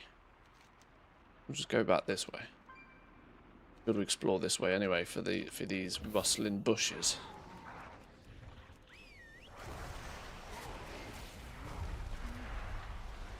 Oh shit, did I miss? Whoops.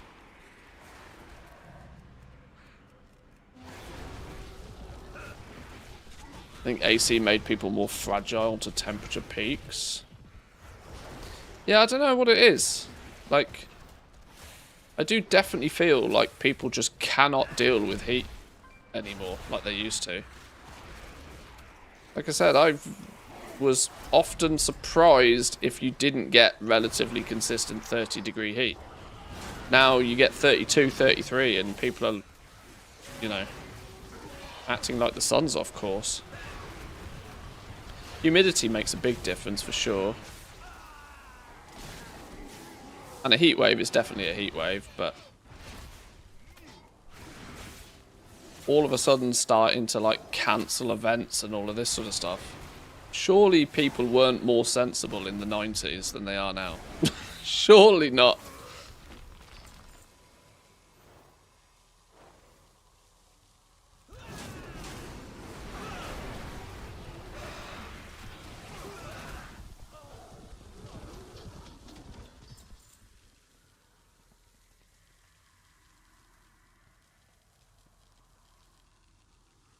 It's pretty brutal. People are dying.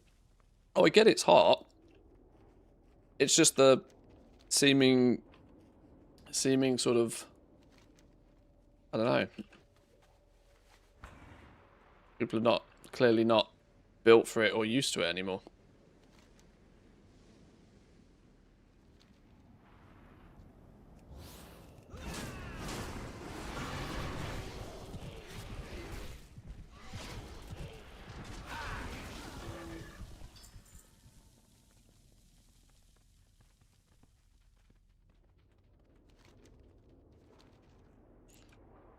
Still can't find a single one of these rustling bushes. I'm actually starting to believe they don't exist.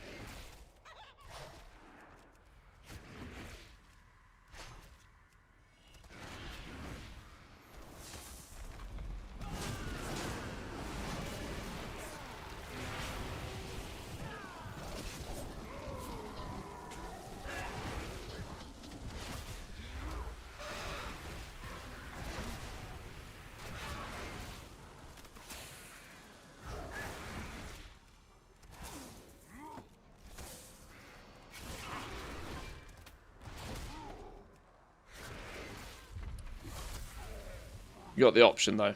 Stay indoors. Play World of Warcraft. Close the curtains. Activate gamer mode.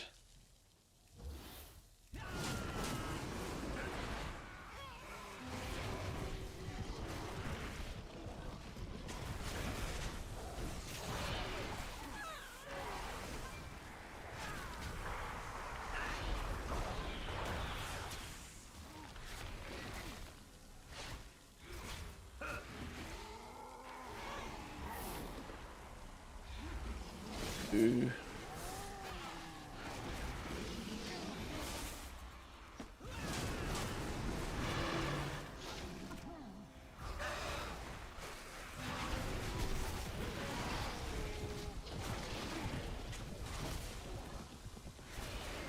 Four of 8 ritualized arcana. We might either have to do a complete 100% full clear or do a couple of runs to get this then, by the looks of things.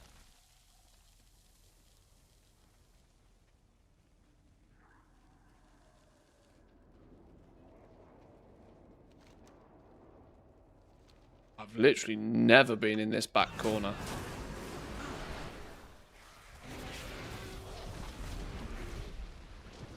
You can get the quest done in one run. Yeah, I might have to just try and nuke everything.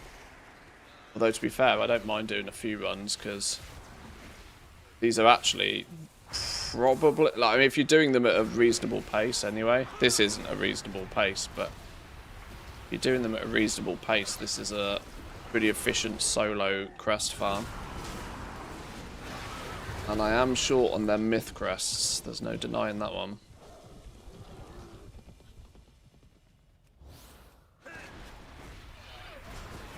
The 6 mini bosses, and then the beast, and then the end boss. Oh, is it sort of pre-configured that they drop from that? Okay. In that case, then you could have just speed run the whole thing. All right. Well, now I know.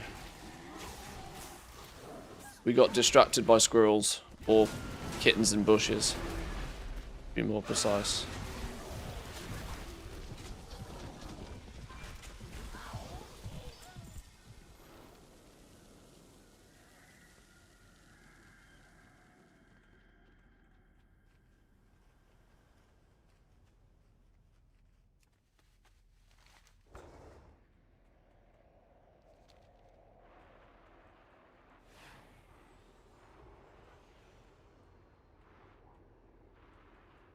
I didn't even know this area existed round here.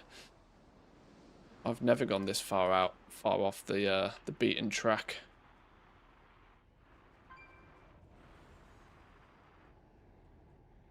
Oh, a rustling fern, look. Let's try and get some of you out the way first. Oh, damn.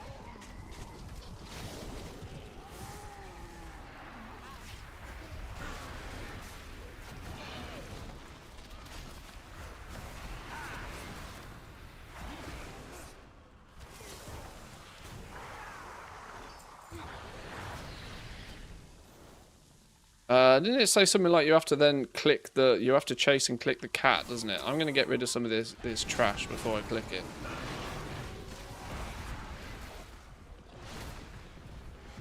In case of wild pussy, clear trash.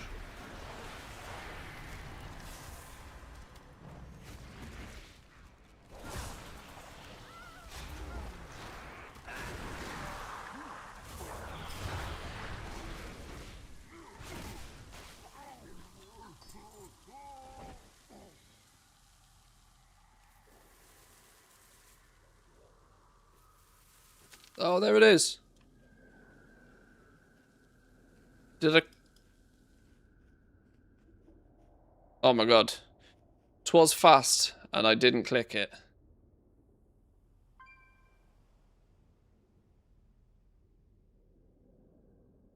Ah. Okay. It was too fat. It was tiny. Okay.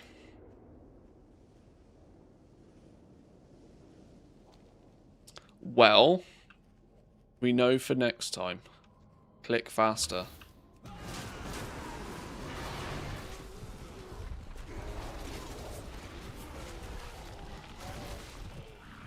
Yeah, I didn't get the right spot.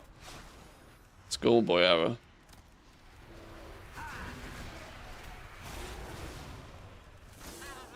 Excellence comes with practice.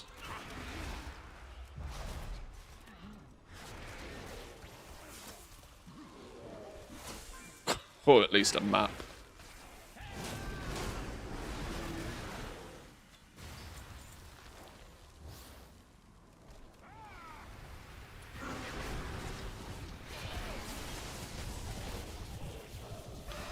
Found the champion gear vendor for Void Light Marl. I can't stop buying chests.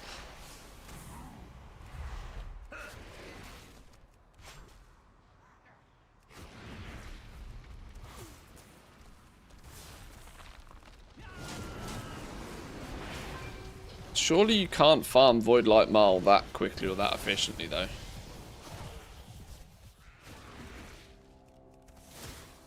I have a natural objection to using a more premium currency to convert into a lesser premium currency.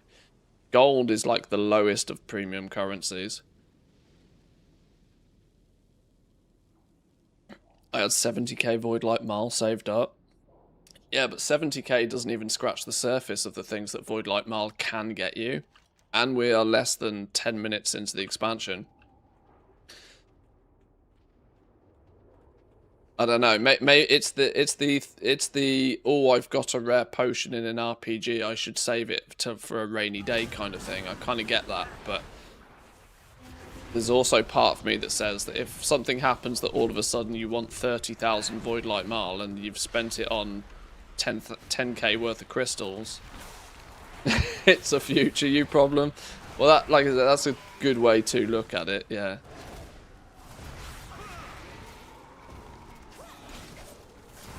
I live by the theory that if it can be bought with gold, I buy it with gold. Pretty much exclusively. Because I can always make more gold. But anything that is bought with like a more premium currency, like Void Light Marl, I basically squirrel it away and spend it in a very thrifty manner.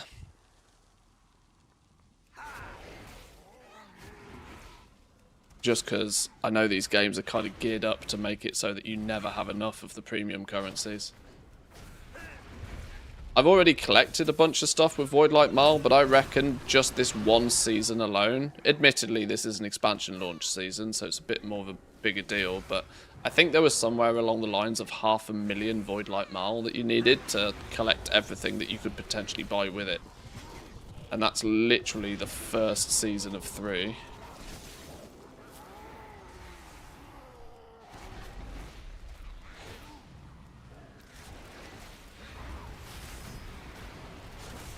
It's also 245 item level with a mixture of those chests and a few warbound items after 15 minutes after hitting 90. Nice.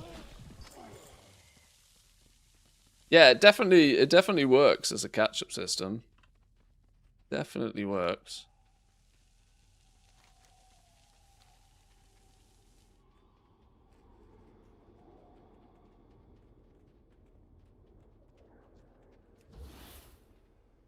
Oh, there's another one, look. Another rustling fern. Right, we need to be more ready to spam click.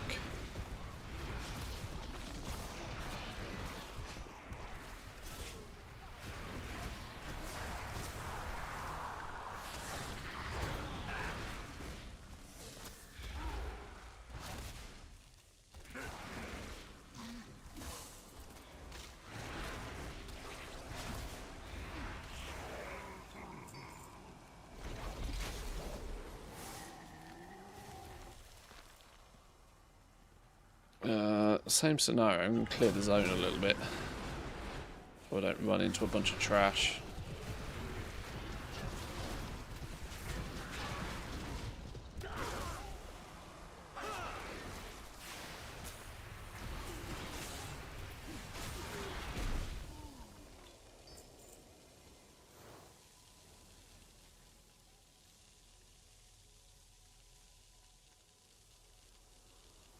Right.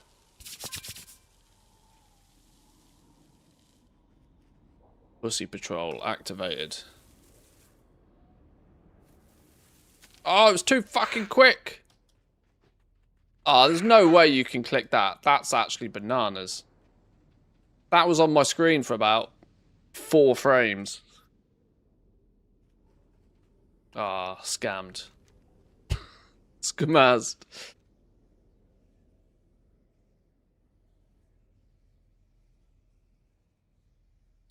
Actually, using the interact key would have been a genius play. I should have just spammed the interact key.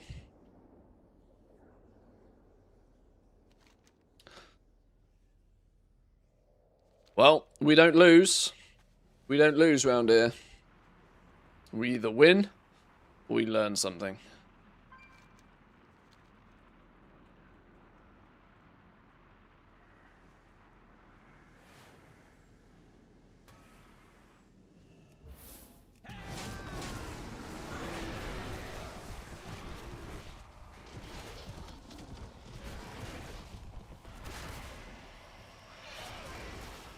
Oh, ow, ow, ow. Many ows.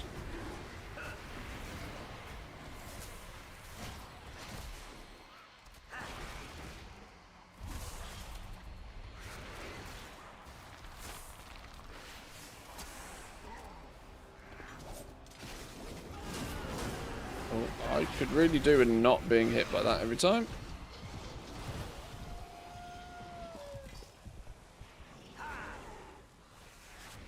Is it still going to be made with recycling, and how would that work? I mean, any processing, whether it be recycling or milling or prospecting, any of these sort of recycling things, it's just a maths equation.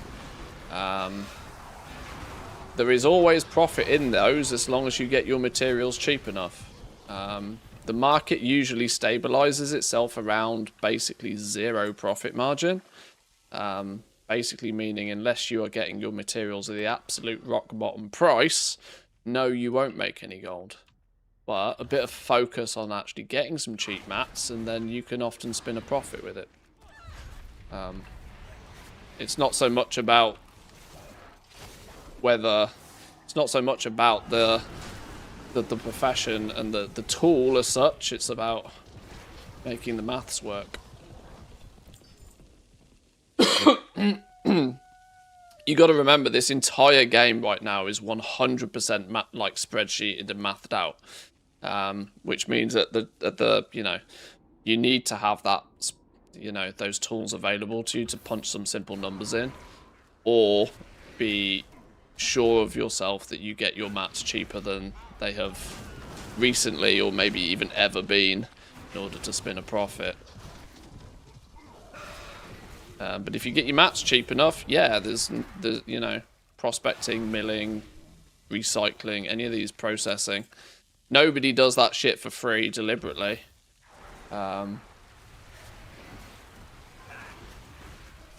least on a theoretical level. In a perfect economy, there would always be a small amount of profit in it, but because often you'll find people buy their materials in bulk one day and then do a bunch of processing and then sell their shit the next day, and if anything's changed in between those two times, the numbers can get a bit loose. But the theory goes is that there should kind of always be some profit to be had. But it just requires a lot of careful attention these days. And I'm dead.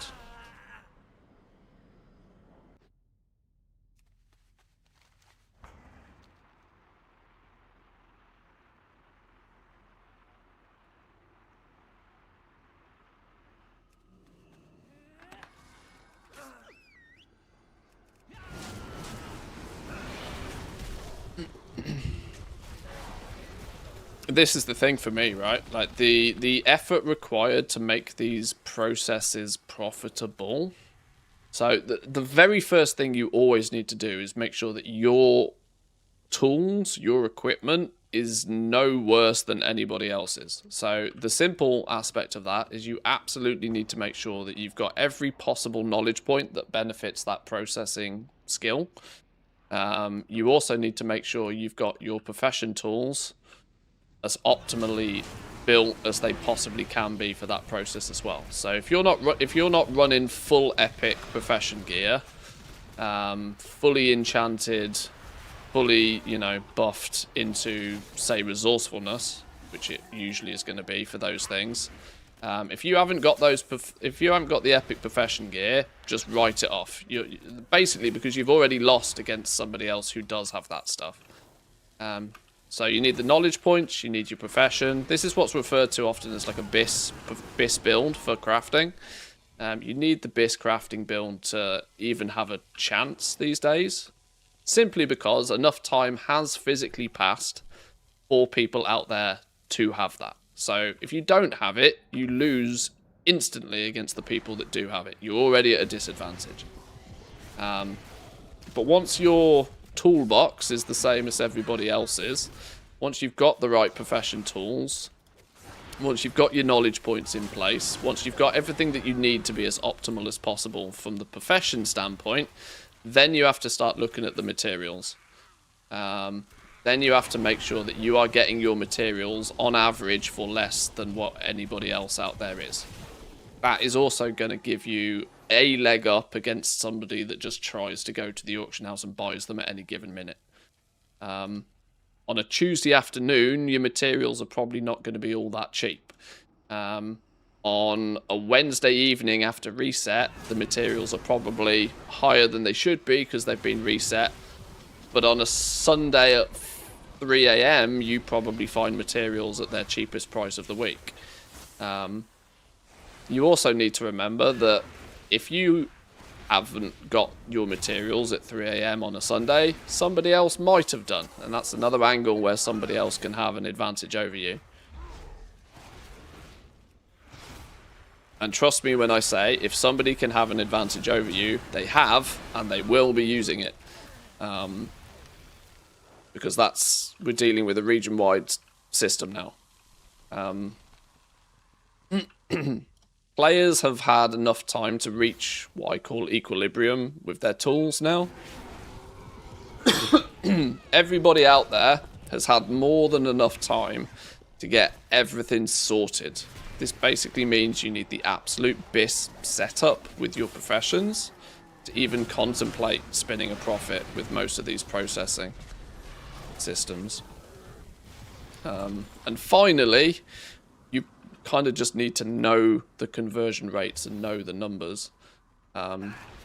This is where tracking some of your past data at scale can become important, so that, and this is for the purpose of that you then know the expected outcome of doing a bunch of recycling or the expected outcome of doing a bunch of prospecting. You need to try and be able to know the outcome just by plugging in the numbers before you actually run the risk of doing it. Because after you've done it, well, you got no choice but to sell the maps.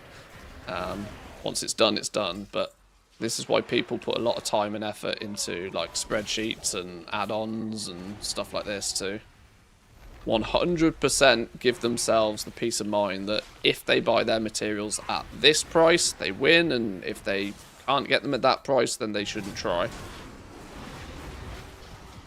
In other words, it's all far too much like hard work for me to bother with these days. Just that, you know, explanation of how and what you might need to do gives enough people a headache that a lot of people just are like, yeah, no.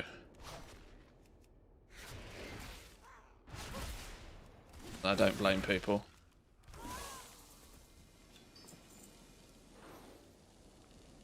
I was talking about this earlier, but as of today, I'm clearly not doing anything now that's like heavily goal-making focused. I'm just sort of enjoying playing the game. But if I was to sit down and decide, right, this afternoon I'm going to make some gold, I can tell you right now that actually doing any mass crafting is like right down the bottom of my priority list. There's so many more things I'd be doing to make gold before I would turn to mass crafting right now.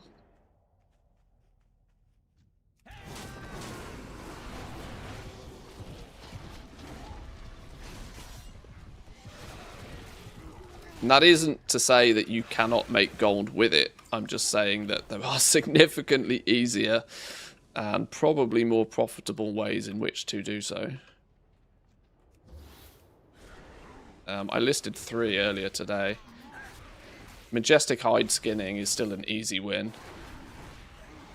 Real easy win. The absolute bare basic defaults of just herbing and mining is easy 20k an hour. You know, it's not millionaire money, but it's fucking easy.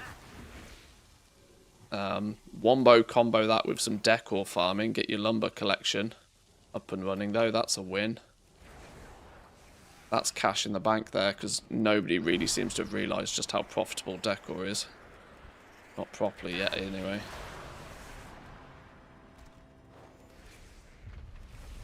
And if all else fails, flip anything you possibly can on the region-wide auction house. There's a little bit more skill to that one, in terms of knowing what to buy and when.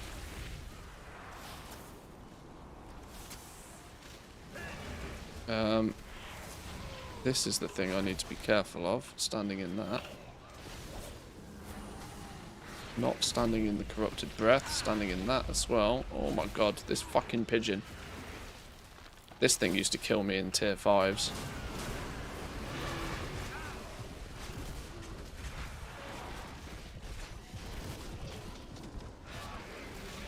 Oh my god.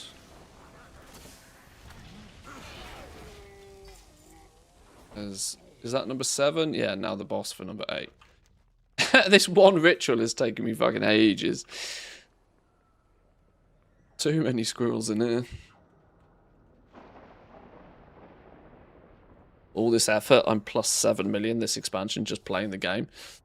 I don't think you've probably got 7 million just playing the game. You're here often enough that you clearly have a bit of a goal-making mindset. You probably don't overspend on shit. You probably do plenty of things that are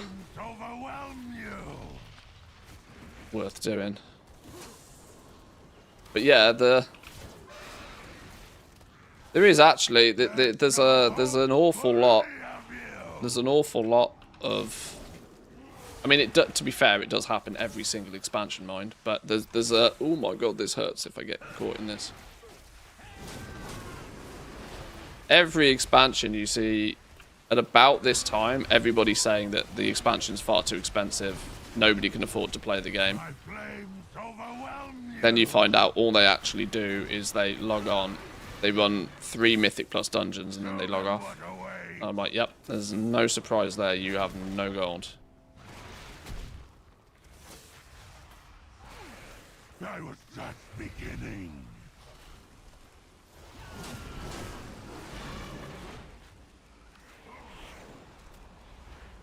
My flames overwhelm you.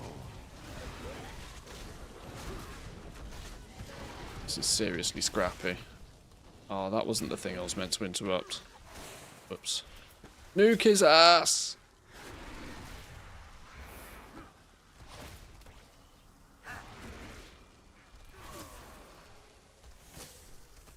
Die already!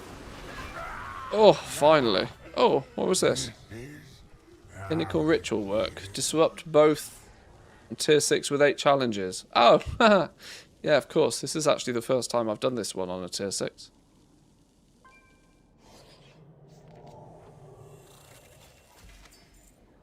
There's the last ritualized arcana.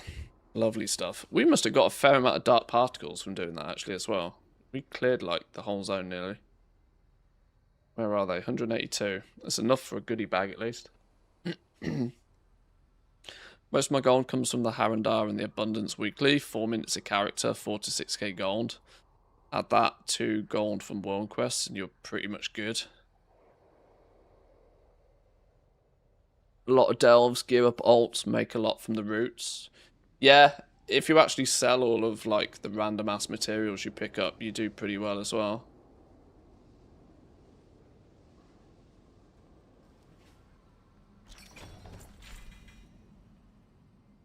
Nearly 200 field accolades, 588 Void Light Marl, 10 hero and 5 myth crests. Nice. Nice. Two mounts and a pet as well. Pretty constructive run. That was cool.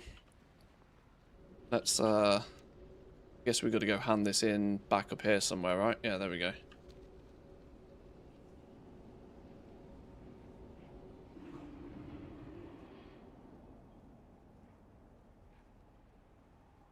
ATT says I need 130k mile to buy everything I have left to buy, and I have over 250 saved right. You've got 250,000 Void Light Marl. Flipping hell. I've not laser focused trying to get more of it, but I have only a fraction of that. I've got like 60, 70k. 75,000. I have spent a few, but not a lot.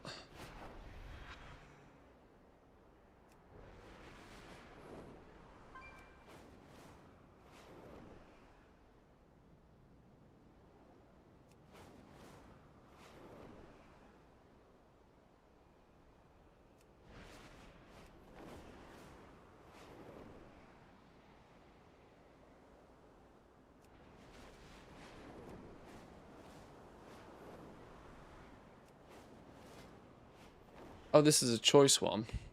What are the 3 choices? Read those in a minute.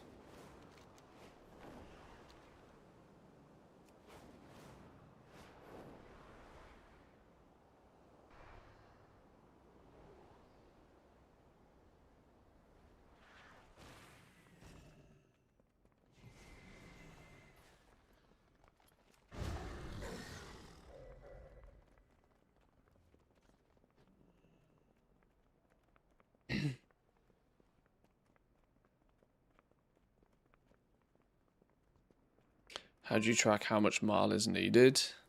Well, the ATT add-on, all the things add-on, will show you roughly how much of it you need. If you estimated amount needed to obtain the remaining things, 308,600. Now that's obviously based upon how you've got your ATT set up. Some people filter out shit that they don't care about, but I think I just have it left as collecting everything. The eternal sun still guides us. What would you ask of me? We have overcome much. Boom. Right, which one of these do we want then? Suffering more than 10% of your maximum health on a single hit grants you a shield. That's boring. When your core rune, your void touched orbs, deals damage or healing, you are healed for a bunch if you are below 75% health. Unironically, that's probably the best option for me. Taking damage grants a bunch of speed for 10 seconds. I guess we do that one. Healing if we're damaged when we touch our balls against our enemy.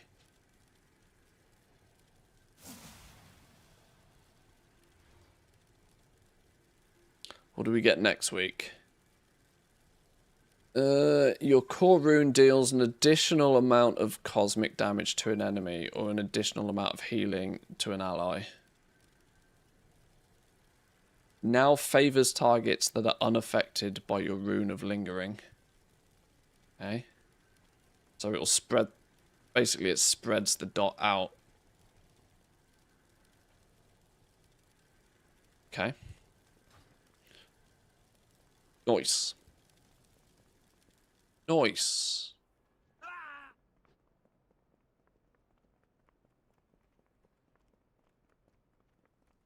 Marl is the same stupid currency as crystals in the War Within. I have 860,000 of them left with nothing to buy. Holy. I mean, the one thing I don't really do very much of on my alts is the highly optimal things. Any of the weekly cash. To be fair,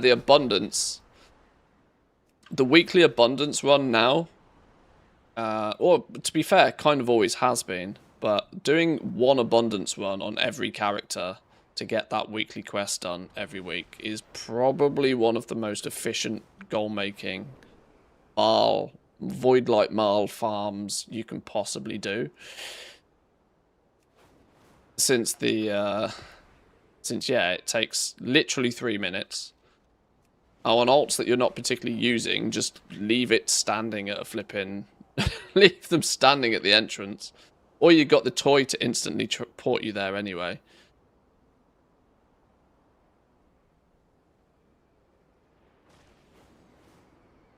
The Harandar weekly is even faster. It only takes a minute. Yeah, I've got so many alts, and that's kind of the stuff I don't do. I don't just grind the same hyper optimal thing a whole bunch. But yeah, that would definitely get you stacks really quickly. Anyway, right, boys and girls, I'm going to leave it there for the week though. As I mentioned earlier, I'm a little busy this weekend, so you won't see me till Monday. Unfortunately, next week is a little bit of a shorter week. We're only here Monday, Tuesday next week. But have yourself a wonderful weekend. Thank you for stopping by this week. Appreciate it. We kind of feels like it's been a pretty constructive week, to be fair. We got a good look at the PTR. Got a solid overview of what's going on in 12.1. We we wrestled through the snowstorm, and I'm now sort of feeling relatively confident about how the main character's doing and how all of our professions and stuff are getting set up. So it's all good. It's all good. Enjoy your weekend. If you're in one part of the world that's incredibly hot right now, try not to get too hot. Stay safe. Stay indoors. Play some video games. Let's make sweet profit together. Go down with the 6 months. Thank you very much for the sub towards the end of the stream. Great use of the Prime. Thank you very much for that. Have yourselves a wonderful weekend. Come say hi on the Discord. And yeah, I'll catch you all on Monday. Have a good one. Peace.